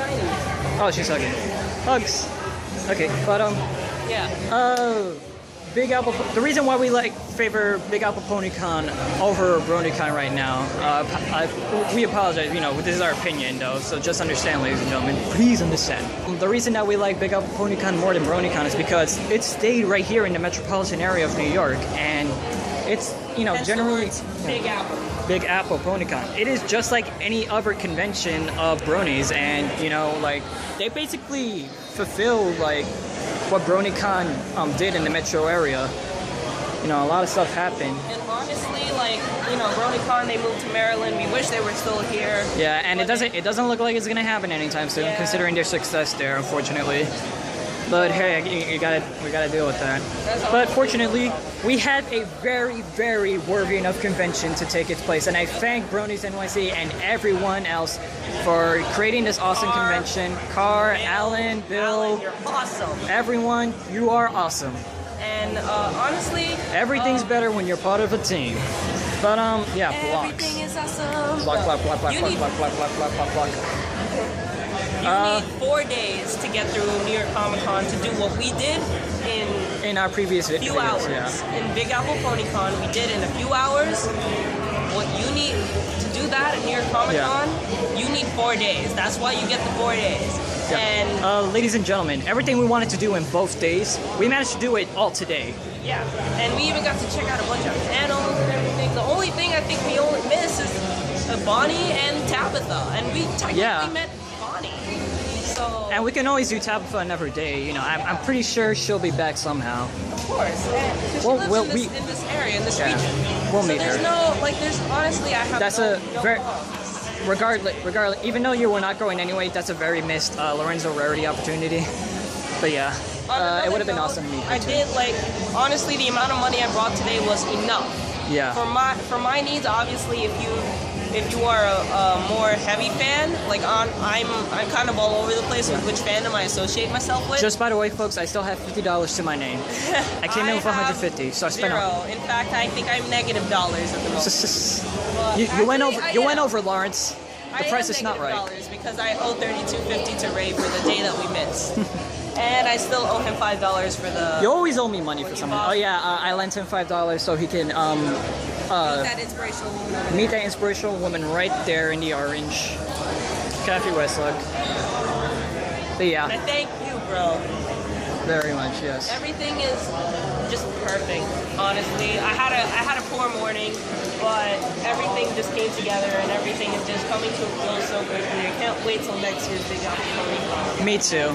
I'm very, very looking forward to it. Oh look, I think that's Cal Payne over there from Equestria Daily. Right there. Nice. Maybe we should meet him. Meet him? Why not? Hello, everybody. So, what are you all here for right now? Tabitha, absolutely. So, raritime. Well, let me first of all bring out the other person who's going to be interviewing. I'm just kind of the second banana on this one. You know him best as part of the team of Equestria Daily. Please join me in welcoming Cal Payne.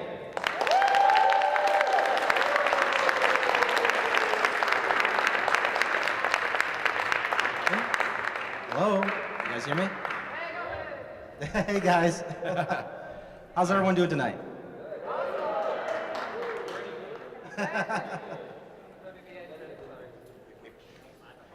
So we have got Tabitha St. Germain coming in on Skype, as I understand.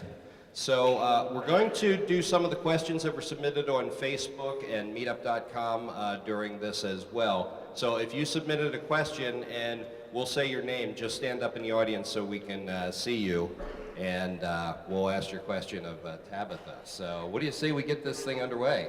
I think that's a good idea. So our tech crew will be turning that on any second now, and we're going to see Tabitha St. Germain 50 foot wide.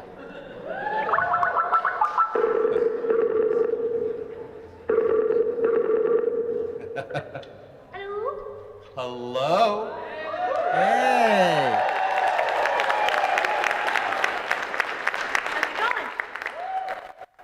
It is going fantastically, Tabitha. I'm Bill, and here is Cal Payne from Equestria Daily. Hey, Tabitha. If you can on your end, can you lower your camera a little bit? We're just getting the top of your head on sitting on the bottom of the stage. There we go. Yay! Yeah.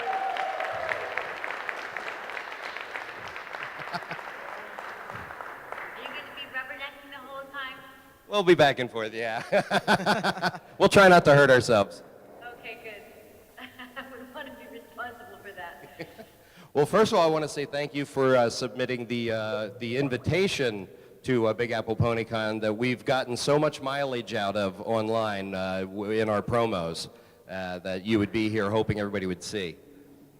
I have to ask you first up, what the heck was that all about? Moosey Moose and all that stuff. Moosey Moose? Yeah. I have no idea what you're talking about. Oh. No, because I can see your mouth going like this. Oh, okay. We'll move on.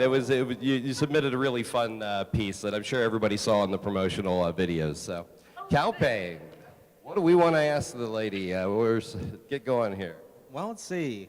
We had quite a few good questions and stuff like that. I think one of the things we should probably start with is the very beginning. You've been a VA in very many things, from animes, other animations, and you've even done some live action work. How did you actually first get started in the VAing business? Did you have someone that inspired you in your family? Is it something you did by yourself? Or is it... You know, I think I've always really liked accents and sounds, and I learn best by a sound. Like if I read something, I don't imbibe it as much as if I hear something.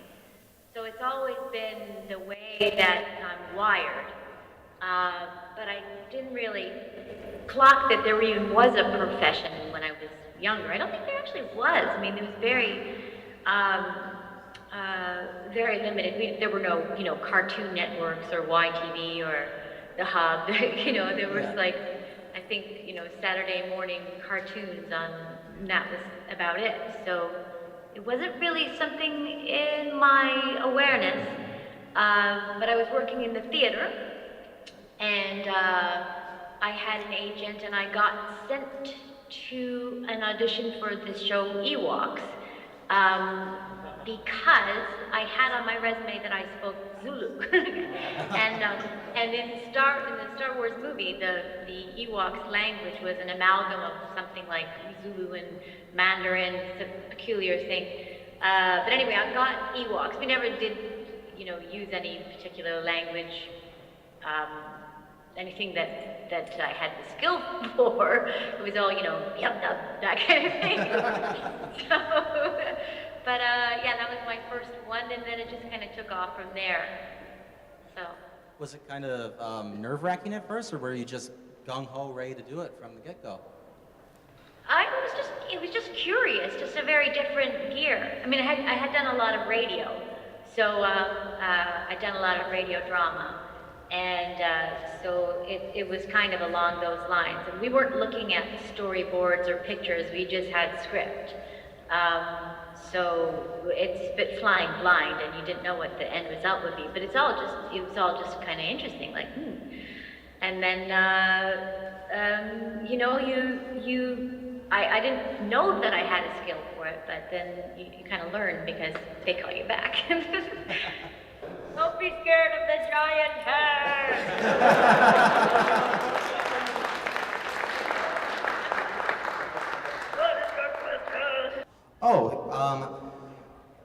How about, for MLP is a great show for kids and for adults, but it's going to create a lot of, childhood memories for a lot of children and such like that. When you were a kid, what kind of shows did you watch? Was there a favorite show you watched, a favorite book, music, anything like that? This is a question from Jose Vega. Jose Vega, are you in the house? Yeah. No, I don't see him here. Okay, so we'll just go for the question. Yeah. It was a lot more books than it was telly, because we didn't have very much of it. I don't think I had, when we were in South Africa or in Swaziland, we didn't have a television at all. I did go to boarding school briefly in the Republic of South Africa before I got expelled. And there we got some English programming, because TV was from 6 to 10 at night. And just like 2 hours of that were news in English and in Afrikaans. It alternated night by night. But they had a little house on the prairie, rich man, poor man, and weird things like that. And then Heidi is Dutch. So it didn't really, TV wasn't too interesting to me, but I loved radio. I loved things like Jet Jungle and The Mind of Tracy Dark and Dragnet and all those old radio shows. Nice. And I loved and still love reading. I really loved the C.S. Lewis books when I was a kid. I loved Tolkien madly, passionately, deeply, crazily. I read all the terrible Nancy Drews and Hardy Boys and Enid Blytons and adventure stories when I was younger. And I loved Tintin and, or Tintin, I guess, and Asterix, you know, those kind of graphic novels of the day. So, yeah, all that stuff. That's quite a repertoire. That's a lot of good literature. Yeah, yeah. So Laura Ingalls was a big influence, you were saying? Not really. It was a big influence in South Africa. It was what everybody was seeing, you know, the Little House on the Prairie, and that's sort of a lasting impression of what North America was like. How would you voice Nightmare Rarity from the comic books if you had the chance to do that? I have been asked. How would I voice Nightmare Rarity? I don't know. I guess I would just be Rarity, but more, well, I think it might be a little bit along the lines of the episode with the magic book that she found this past season. It might be along that kind of lines, but maybe a little rounder, deeper. I don't dare do it, because I need a script, man. I need a script. Perfectly understandable. Yeah. Okay, Justin Caliendo, would you please come down? You're the winner of a new car! No, I'm kidding, just kidding. And I wish... Wow, this is a really good con.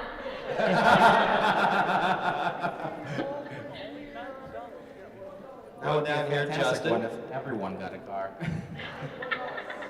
And I think Justin's asking a question that's probably on a lot of people's mind. And, you know, what's it like working on a show?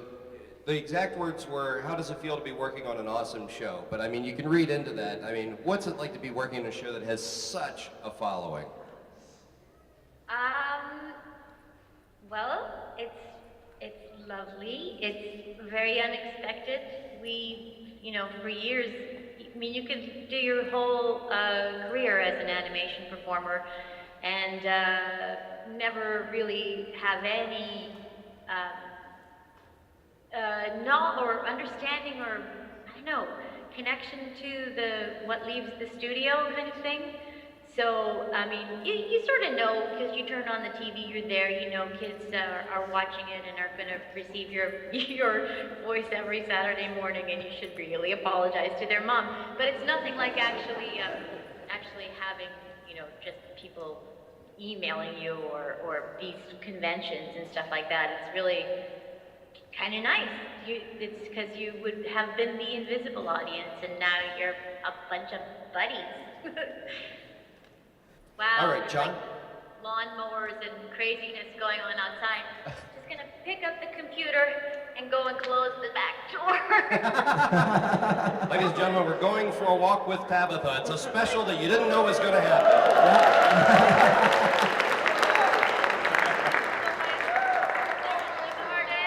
It's really noisy out here. Oh, it's beautiful, though. Very nice. A lot of Rarity's speak is very quick. And his question is, he wants to settle, do you actually just deliver those lines that quickly, or do they speed it up afterwards in post? No, we actually deliver those lines that quickly. Yeah, Wow. I don't have to do it as quickly as Pinkie Pie. She Yeah. because they just cram words into her face. So. Awesome. Are you actually into fashion, like Rarity? Well, I have a certain bag lady chic. But no, I mean, you know, comfortable clothing is just too great.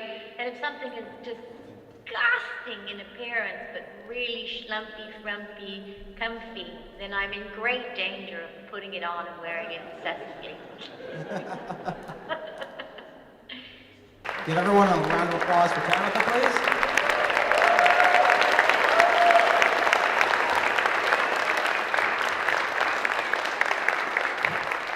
Thank you very much for joining us today, Tabitha.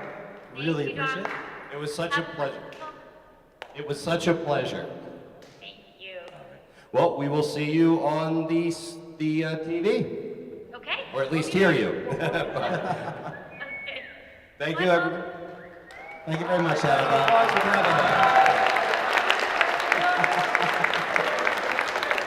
All right, well, on to the next item.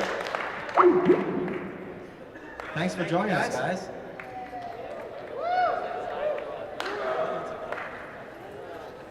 Sorry for the technical difficulties, but thanks for joining, guys. But you got to see her garden.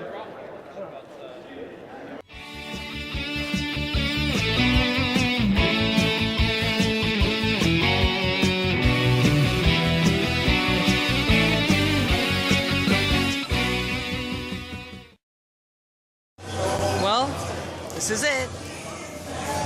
Another awesome convention, and unfortunately we had to leave it.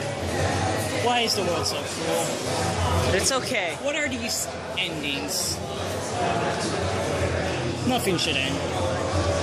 You know, like in the words of Vic Mignogna and voice of Goku, Sean Chamel, nothing ever dies. We will rise again.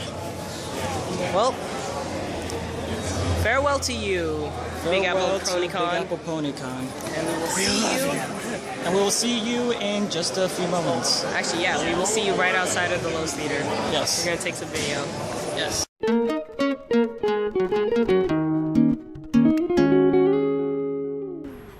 Hey, ladies and gentlemen, we'd like to preface this with this footage by saying that Lauren's phone died. So, luckily, we still have our handy dandy, trusty dusty Lorenzo cam. Which For you you guys, see a little not annotation. no, like a little pop-up thing right there. Waterproof thing at the bottom. Watermark, yeah. For those of you who got that reference, by the way, your childhood was awesome. But yeah, that's it. We're kind of done right now. And we're still in Jersey. Yeah. We did get to meet Cal Payne, as you just saw, and he was very, very awesome to meet. We got to have like a whole conversation with him. He told us about a lot of awesome posts with like, you know, art and everything. A whole bunch of stuff. I can't really go in depth because, you know, my memory's kind of phased with it, but I still remember what he said. I just can't reiterate we it. don't know how secretive the information he told us is, so we don't want to... Yeah, we don't want to reveal. We don't want to say any spoilers, even though by the time this video is up, they may be out already. But still, just in case. Yeah. So yes. Don't you feel like a part of you is just gone now? What do you mean by that?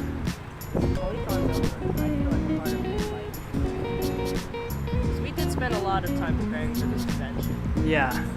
And I assumed that I was gonna go both days, and that didn't, you know, go all out. I apologize for that, but you know, stuff happens like that. You know, there's really nothing we can do about it. One day's enough. But yeah, one day was enough for us today, at least. We did get everything that we wanted to do in 2 days, in one day, like we said earlier. And yeah, we got to have some final words with Mr. Crumlick and Care. I apologize if I, you know, butcher your name or anything like that. People say Karen. I heard them say, I hear everyone say Karen, and they switch it up with Car. I don't know, but yes. But we do love, we love everything you guys do. We love everything you guys do. We mean it, and we know we talked to you guys about this. Ladies and gentlemen, please go to Big Apple Ponycon 2015. Don't make it so big. Yeah. And I don't mean that in a bad way. It's called Big Apple Ponycon, yes, but I think it's fine the way it is. I think it's I think it's you know, as I said in the promo video, I was a bit mixed about the change to Jersey, because it is Jersey part of the Big Apple, really. But like, what do you think, Lorenzo? Honestly, I felt a little weird about coming to Jersey, but after For the third time. Yeah, but I mean, after everything is just you feel better. I feel better now. Because like, also like I said, here. Also like I said in the promo, I do understand why they moved over here, and now I completely understand your point. Beautiful. It is beautiful, and there's a bunch of pictures that you'll see probably at the end with the credits. You'll see a bunch of those or pictures during the of what it video, was. whichever way we edit this. But yeah, It's currently 8:03. yeah, look at the sun right there. The setting sun is setting.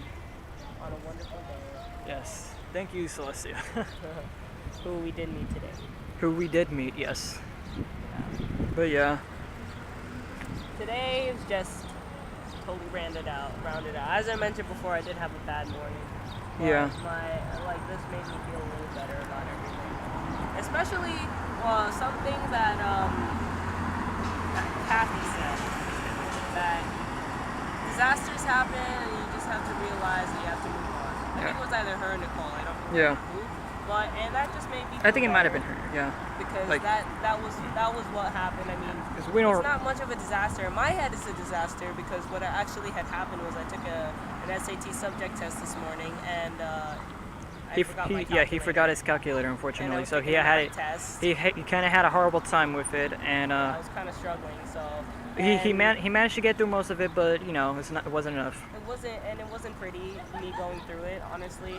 But And then I had my whole situation yesterday. And so basically, just I'm gonna try to retake it next school year. Yeah.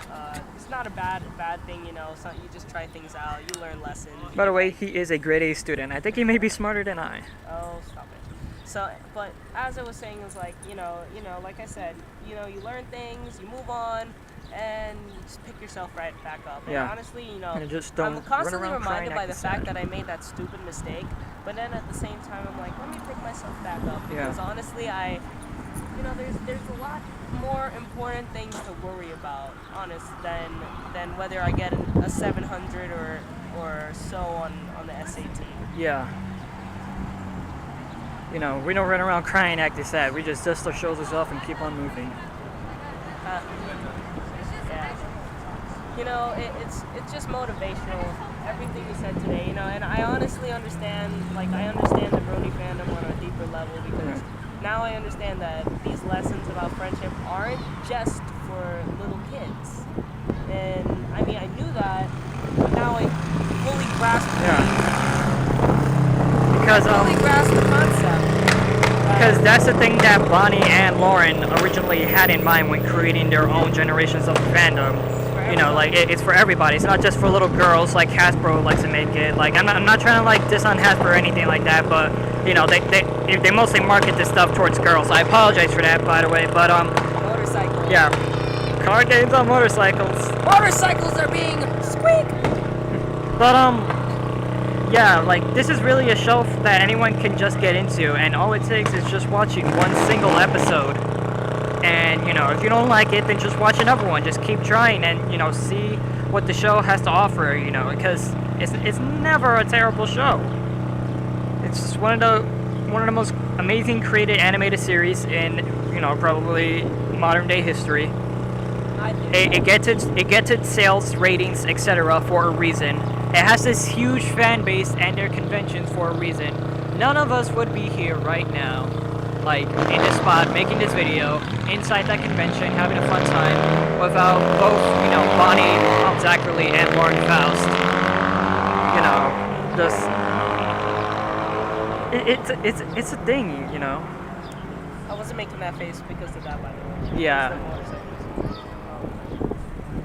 Yeah, like honestly, I feel better about my life. You know, explaining it to my folks will be a bit harder. It is. I mean, I'm not gonna tell them I forgot a calculator. You know, whatever happens, happens. I'm not gonna talk about whatever happens. You know, chiz happens. You know. Shit happens. Don't worry, I got you covered. Squeak happens. You know, whatever happens, I'll try. Maybe I'll bend the truth a little bit, and eventually, come next year when I want to actually try my hand at whatever happened again, I'll remember to bring a calculator. Please squeak me at again, and that too. Yeah. But like, like it taught me a lesson about responsibility. By the way, I won't count that as an owned. Just saying. People make mistakes, and I mean, if they're common mistakes, then it's intentional, or you just can't do anything about it. But this is honestly the first time I've done something like this, and basically, you know, people make mistakes, people keep on moving. Yeah. That's one of the things I learned from the MLP franchise in the entirety. That, you know, lots of things happen to people, and But we can't, you know, have that stick onto us forever, because we're gonna be living with that for the rest of our lives, and we really just can't have that, like, you know, in our minds over and over. And, you know, because we're never gonna let go of it. Of course, and you know, as years go by, what are you honestly gonna remember? That day that you forgot your calculator for the SAT, or the day that you went to Big Apple Ponycon with your friends? The day that you had, you know, a blast compared to the days that were, you know, so glum and everything. Exactly. Honestly, I know for a fact I might remember it, but I'm gonna remember it just as a lesson for myself. Yeah. But I think that was pretty much our friendship lesson here. I'm going to cherish everything that I learned and memories, all the memories that I've ever had. Dear Princess Celestia, Everything we today, just said. I learned that troubles may happen, but you just have to keep on carrying on. Because life moves on with or without you. So you just have to learn to move on with it. Mm. Signed, your favorite student. Your faithful student. I said favorite for a reason. Okay, fine. You're one of your many favorites. / faithful student, Lawrence. Loyal. Ray, any words? Yeah, how about you take the Lorenzo camp first? Alright. I was not positive about what happened yesterday. Personal issues got in the way, and I wasn't able to attend Friday, and never got to see Tabitha St. Germain, or never got to see Bonnie. I mean, we got to see her today, but I didn't get to meet her, you know, face to face. And I didn't get to experience Panic at the Discord, and I heard that was awesome. I didn't get to meet up with one of my friends who, you know, who wanted to meet me at the convention, and he can only make it Friday. That's why I got those autographs for him, and sacrificing my money. He will pay me back, but still, you know, that's something that I did for him as a favor, and because, you know. But we just gotta keep on moving. We just can't have that stuck to us for the rest of our lives, because there will be better times that we will have when we live life. You know, it's a dark world out here, unfortunately. There's, you know, there's things we can do to change it. People will always think negatively, and you know, we just gotta put a bit of brightness in their hearts, show them some sunlight, you know, just show them how life can be a wonderful adventure, and you know, eventually you'll just move on and you'll go and do bigger and better things. And you know, like, this is totally unscripted, so I can't, you know, I'm not talking perfectly right now, I understand that, but you know, I think you guys at home get my point though. Like, we just all have to move on. We can't just deal with this stuff forever. And you know, lo and behold, we still got to go today anyways, because in the end everything went well for us after all. Because, you know, the magic of friendship really is a powerful thing. I'm not even joking here. I am so glad that I met this guy. Like, Lawrence, you're already brother to me, man. Like, I'm so glad that I met you years ago in acting class, and you know, I'm so glad that I was able to get you into the herd and into these other fandoms as well. I'm so glad we're able to do these videos and have fun at these events and meet all these wonderful people and make our lives such a wonderful, joyous adventure. And that we get to, at the same time, entertain people at home while, you know, pursuing our careers in the background. And, you know, I'm really honored that everyone appreciates the stuff that we do. You know, we got a whole bunch of compliments from the employees over there. That means so much to me in so many ways that you guys, like, could or could not understand. But, you know, I just felt so much joy in my heart. I really enjoyed this year. It was only one day, but it was one fantastic day. It was definitely better than BronyCon. And that's not, once again, that is not to say BronyCon was terrible. We had awesome moments in there too. It's just that, you know, a lot of stuff happened there, but we move on from that too, because, you know.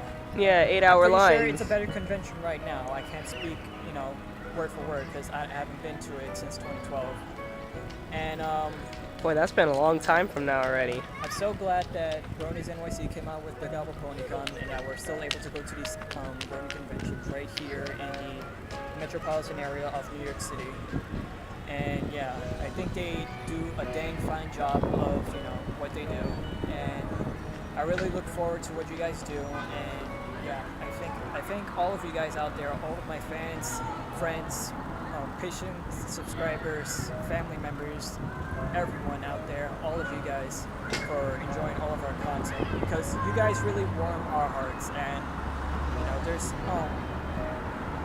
there's not much I can say other than, you know, thank you, you know, for all this attention, because I never, all the support. Like, we never thought that we would get this far, you know, because we love you guys. Yeah. And you know, we thank you. And I love you, man. We thank you for making through this entire video. My friendly love goes out to all of you that actually watched up until this scene. Yeah. And watched through all of us talking right now. We love you guys, and you know, we hope you enjoyed what we have of the convention. Any shout outs to people besides the people we've already shouted out? We've already met. Shout out to Jose for giving me some details behind the scenes while I was at home on Friday. You know, giving me what can I expect at the con today. You will have your autographs like by the time this video comes out, maybe. Shout out to Team Triforce, who've been very supportive. They're very supportive. Some of the members tried to come over. Alora, Isaac, Caesar. You guys tried to make it. Eric too. You guys tried to come, but unfortunately, they had a lot of personal stuff in the way, and we understand. And you know, don't take it out on you. Thank you anyway, and maybe you guys can join us next time. But then again, we do have the after party tomorrow, and I think a certain someone might be joining, but we don't know yet. If the video is still not over by this time, then probably you'll see the after party. But if it looks like it's nearing the end, then most likely you're gonna be seeing like the end of this video. But regardless, you know, we hope you guys enjoyed what we got. We you know, give a big shout out to Bill Crumlick, Keith Butler, everyone at Crumlick Media for providing some B-roll footage, and for also, you know, welcoming us at the convention. It was very awesome to make your acquaintance. We once again want to thank Carr and Alan, the latter of which I did not get to meet formally, unfortunately. And but, you know, like we said last year, we enjoy what you guys do, and overall, you guys did a very awesome job this year. Should we My turn. Wait. So shout outs. Shout out to like this guy right here. He deserves a lot. He's done a lot, and honestly, he's been a real true brother to me, and honestly, he's done a lot. So shout out to him. Shout out to my bro Lorenzo too for always joining me. Shout out to the Team Triforce guys. You know, you guys are awesome. Honestly, I wasn't in the beginning. I wasn't so into the whole podcast thing, but now I've learned. I have friends. I have great friends now. Shout out definitely to the Ponycon people, Big Apple Ponycon people. You guys are awesome. You made us feel at home for once, and well, for twice. Well, yeah, for like, twice basically. Let's even go for more. 3. Yeah, because we also do some of the meetups, and that's great. Yeah, we do shout out. We do some meetups. Yeah. Shout out to everyone we met today. You guys are just so freaking like great. Yeah, like just making so everything nice, so, amazing. Like amazing hospitality and everything like that. You guys are so generous, and you know, you offer all of your hard time. Like, you're not some of those stereotypical celebrities at these conventions that will get annoyed by all of their fans. No, you guys appreciate us, you know, for coming out to see you guys, and we appreciate what you guys do. We love you guys, and you know, shout outs to all the celebrities we met in this video, and all and any possible ones that we met off screen. Shout outs to all the friends and acquaintances that we made from the attendees at the convention. We're sorry we didn't get to experience much of the convention, but hey, there's always next year. And so sorry I guess for the ambulance. Yeah, I think we're approaching the end. If there's no after party, so Ray. Yeah, I guess after the after party, you guys will see my full-on written review of me doing a voiceover thing like I did last video. So yeah, stick around for that. If there is an after party, then stick around to see that. If this is the end, then thank you guys for watching. Possibly see you guys next time. This is Royal Dude Lorenzo. And this is Meatloaf Man, and we are the Fun Channel. And we are signing off. Thank you guys so much for watching. And yeah. This is The Fun Channel in associated with Team Triforce. And this is all of us signing off.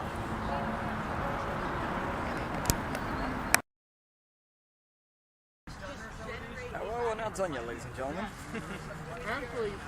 So, here we are on the after party. Riverside Park. Thank you, mystery special guest. By the way, ladies and gentlemen, Challenger approaching. Hey! BTR 500 joins the battle. I joined the battle indeed. Coming in at the last minute, he decided to join me for the Ponycon after party. He was considering the Friday, but unfortunately, you know, stuff happens. But yeah, he's here now, and this is his first time debuting in my videos. So yeah. So, what interests brought you into the herd? Oh, I heard that I heard that my friend I heard my friend Ray was looking for people to go to the Ponycon for Friday and Saturday, and that he was having trouble finding people, and then he said that there was after party on Sunday, so I figured that I'd come as well, seeing how he was having trouble finding. I wanted to come and support him. You know. That's a good thing. Very, very good thing. Thank you for coming through, man. No problem. But yeah, so what do you think of brownies?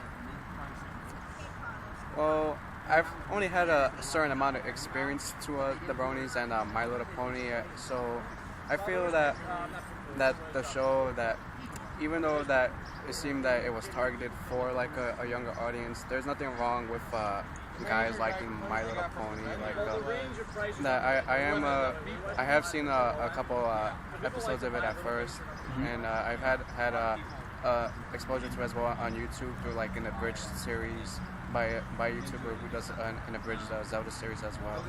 So I feel like if you guys want to, so there's nothing wrong with that. You want to be a brony, be a brony. Definitely. I am considering watching it from the first episode, because I have seen a couple episodes of it when my cousin was watching it as well, and again through on YouTube through the abridged series.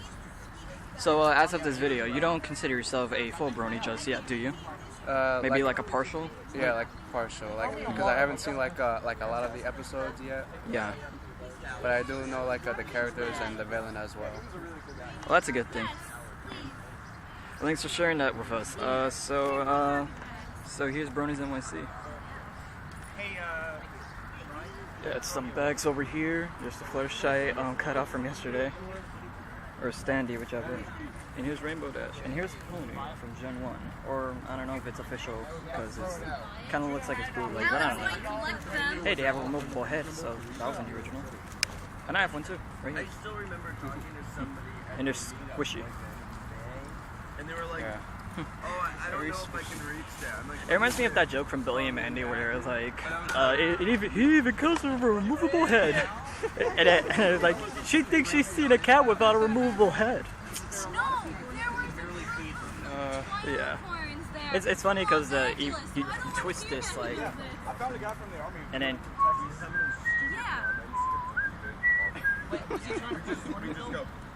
Yeah. But yeah, we're relaxing, we're having a very good time. Anything you want to say to the folks? To the folks, what I feel what I have to say is, don't listen to the people who say watching My Little Pony is only a thing that a girl should be doing. I feel that, like I said before, if you're a guy and in the series that interests you, go watch it. Don't listen to what anyone else says. Like I said before, I have seen a couple episodes, and I'm definitely considering watching it from the beginning to see watching it from the beginning to see the episodes and the build up to when Discord comes in the first time in the series as well, and what he does. So if you're interested, and if you're a guy interested in watching the series, don't listen to what other people have to say. Watch it because it does seem an interesting series to watch. Yes. And, It's like, the writers definitely know we exist. They acknowledge us. So, But yeah. Alright, so we shall come back to you guys later.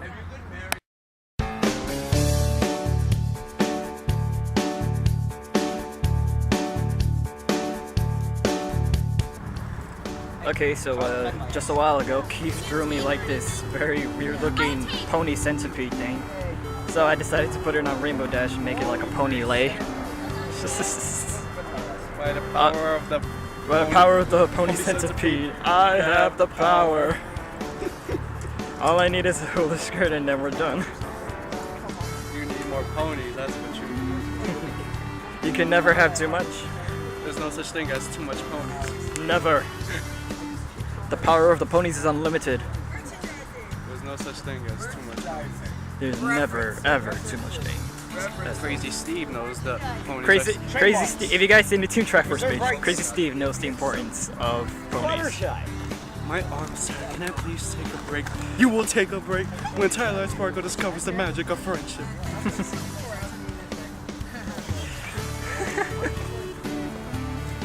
And meanwhile, free ponies are being given away. Can't see over there, but yeah, they're setting it all up for all the little children to take for their own. But yeah. Or for a dog that's probably running away on a leash and just ends up taking it with his mouth. It's nothing better than free ponies. Ponies indeed.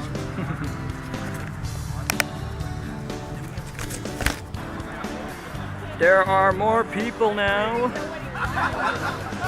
Here and there and everywhere there's Caesar. Here and there and everywhere. And Caesar still has his pony.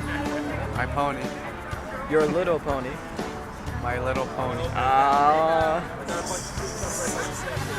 Yeah, there's free ponies on the fences. You just pick one. Because you can never go wrong with some free ponies. Gotta catch them. Gotta catch them all. You gotta catch them all. All 700 ponies. And then some. And then some. What's that? You captured all 700 ponies? Too bad, just 100 more now. Get out there. Oh, that whole Google thing. But yeah, everyone here is super awesome. Y'all got to have conversations with some of them. And we've been getting some street passes too. Okay, we got some rainbow necklaces. I got my gates open. Just get free stuff. Oh, I don't have Animal Crossing yet. This pony is very sleepy. Okay, my gates are open. Very sleepy.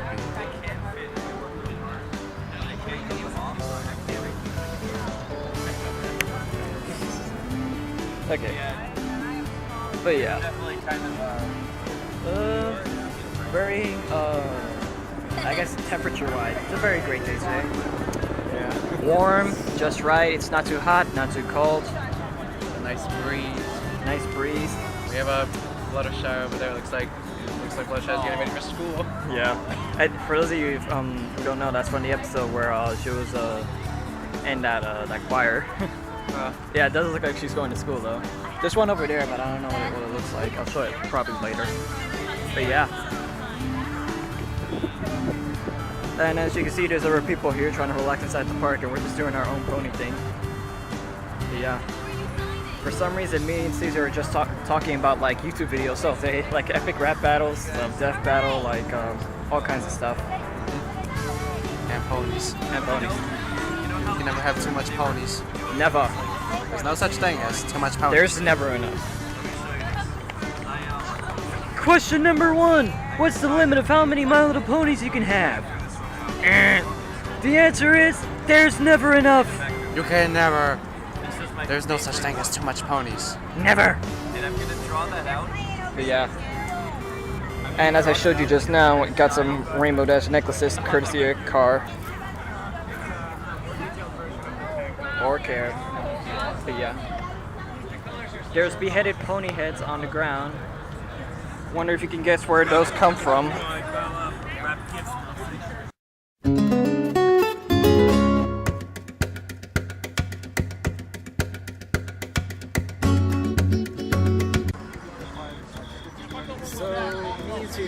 playing Four Swords Adventure on the 3DS. When you're doing like multiplayer, it's kind of hard to see. And I'm right here at the end of the level, and I'm still waiting for him to get here. I don't know where he's at. See the river. Who wants to come and take I a am walk? coming. Wait, there's public kayaking down there. Ah, no! There is public kayaking. I keep pressing the whistle button. Down there. It's kind of hard to see, yeah. But I hate the ice. Wait, where's my... No!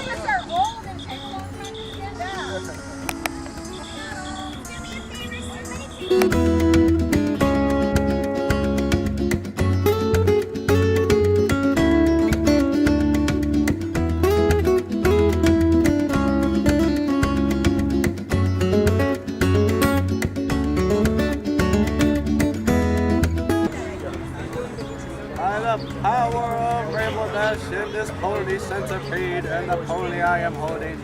I have the power. It was gross about Rainbow Dash putting Rainbow buttons in.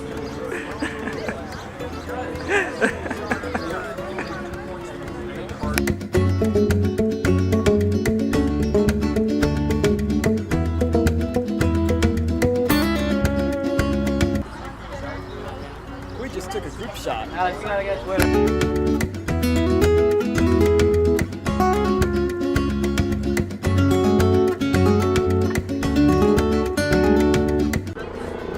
Applejack is on the map.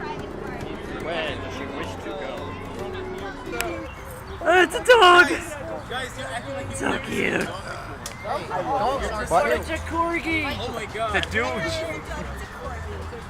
Okay. Your dog's famous.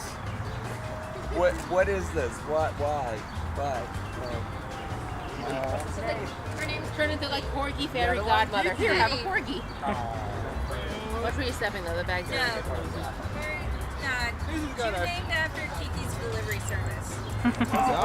Awesome. And Ed is named after the girl from Cowboy Bebop.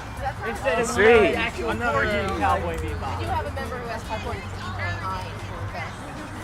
Well, she's a girl. No, this Ed's a girl. So Okay. Oh my. Did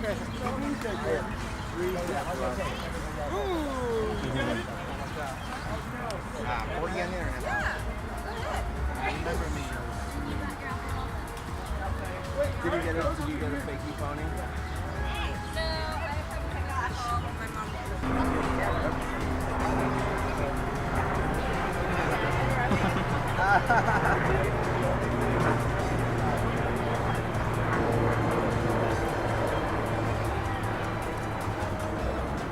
We love ours to death. They're so silly. They're such silly dogs at home. We also got Pembrokes. Oh, you do? Yeah. We got tricolor and also the auburn color ones. Red one. Yes. Yeah. They're both males. Wait, dogs like same color as your dog right here? It's pretty much the same color, just with black here. Alright, because she's what's called a sable. And what so what are your dogs doing? Arthur and Morgan. Yeah.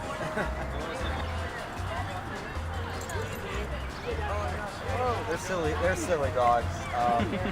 Arthur's the skinny one and Morgan is the full butterball. Are they here? Oh no, we live back in Michigan, out of the country. They roam around 10 acres and let them out.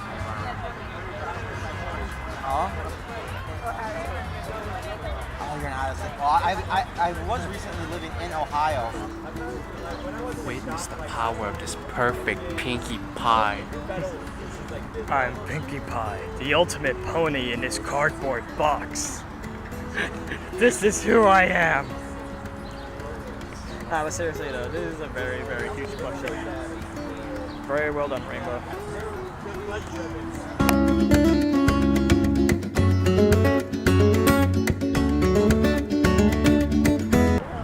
And now it's a picnic wrap-up. Picnic wrap up indeed. Picnic wrap-up, picnic wrap-up. Let's finish our Ponycon cheer. Picnic wrap-up, picnic wrap-up. Because tomorrow Tomorrow is school.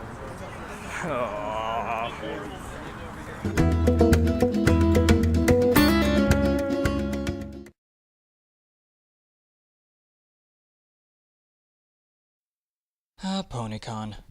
Once again, you guys never cease to please us. Whether it be spectacular events, an awesome guest list, a great selection of vendors, or genuine hospitality from every staff member on site, nothing this weekend disappointed us. I think saying that kinda jumps the gun a bit here, but really, from everything you just saw, is there really a sign of us being dismayed? I had high hopes and optimism about Ponycon's second outing being as successful as the first, if not even more. And you know what? I think they did a fantastic job of that. Seriously, they went all out this year. Once again, there were little to no lines nor long waiting times for when there were lines. As soon as you walk in, there's decorations everywhere, flashy animations and merchandise vendors all there to greet you. It wasn't a matter of what to do first, it's where to go first. We certainly came far from going up a big escalator and entering a fancy hallway with decorations and other friendly attendants. They wanted to make sure you were intrigued the moment you stepped in. And it worked. There really wasn't a single place that wasn't booming with activity. While there wasn't time to do everything Ponycon offered this year, I can't deny that they were probably fun and the participants were more than satisfied with them. As for what we were able to accomplish in just a day's time, nothing disappointed, as hoped for. In fact, one whole day of Ponycon felt like a whole weekend. We visited every vendor that sparked our interest, attended the panels that grabbed our attention, and the guests and attendants all showed warm signs of hospitality and welcoming as well. We couldn't really ask for anything better.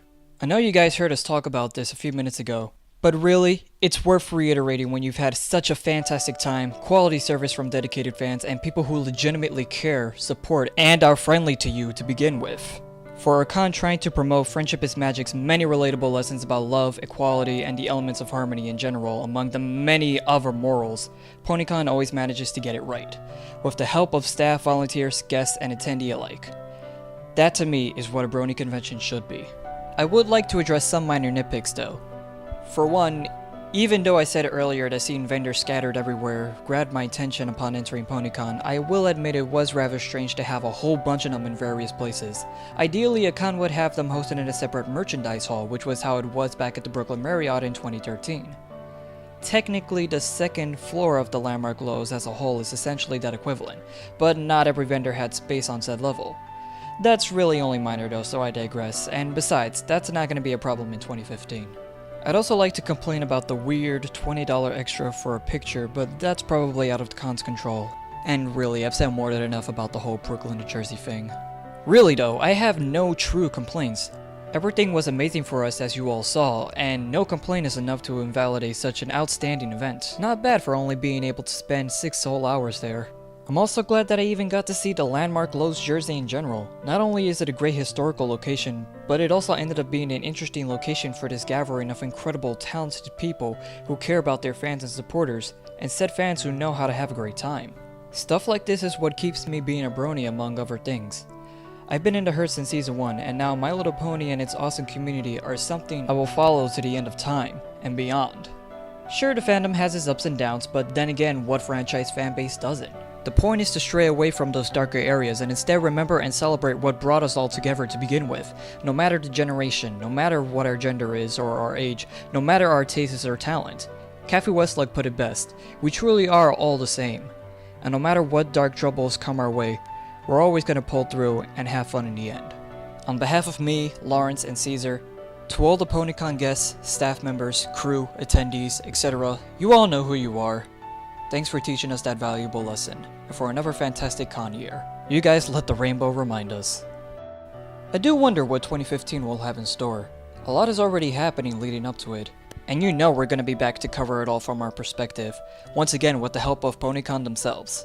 Maybe we'll see some familiar faces, perhaps you'll get to see yet another new experience that we'll be having? Who knows? One thing's for sure, whatever happens, we'll be ready, together, and will always shine.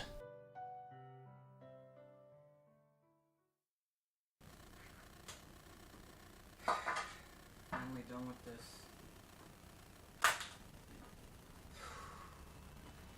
Well, only one more thing to do.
thank you once again for watching the video.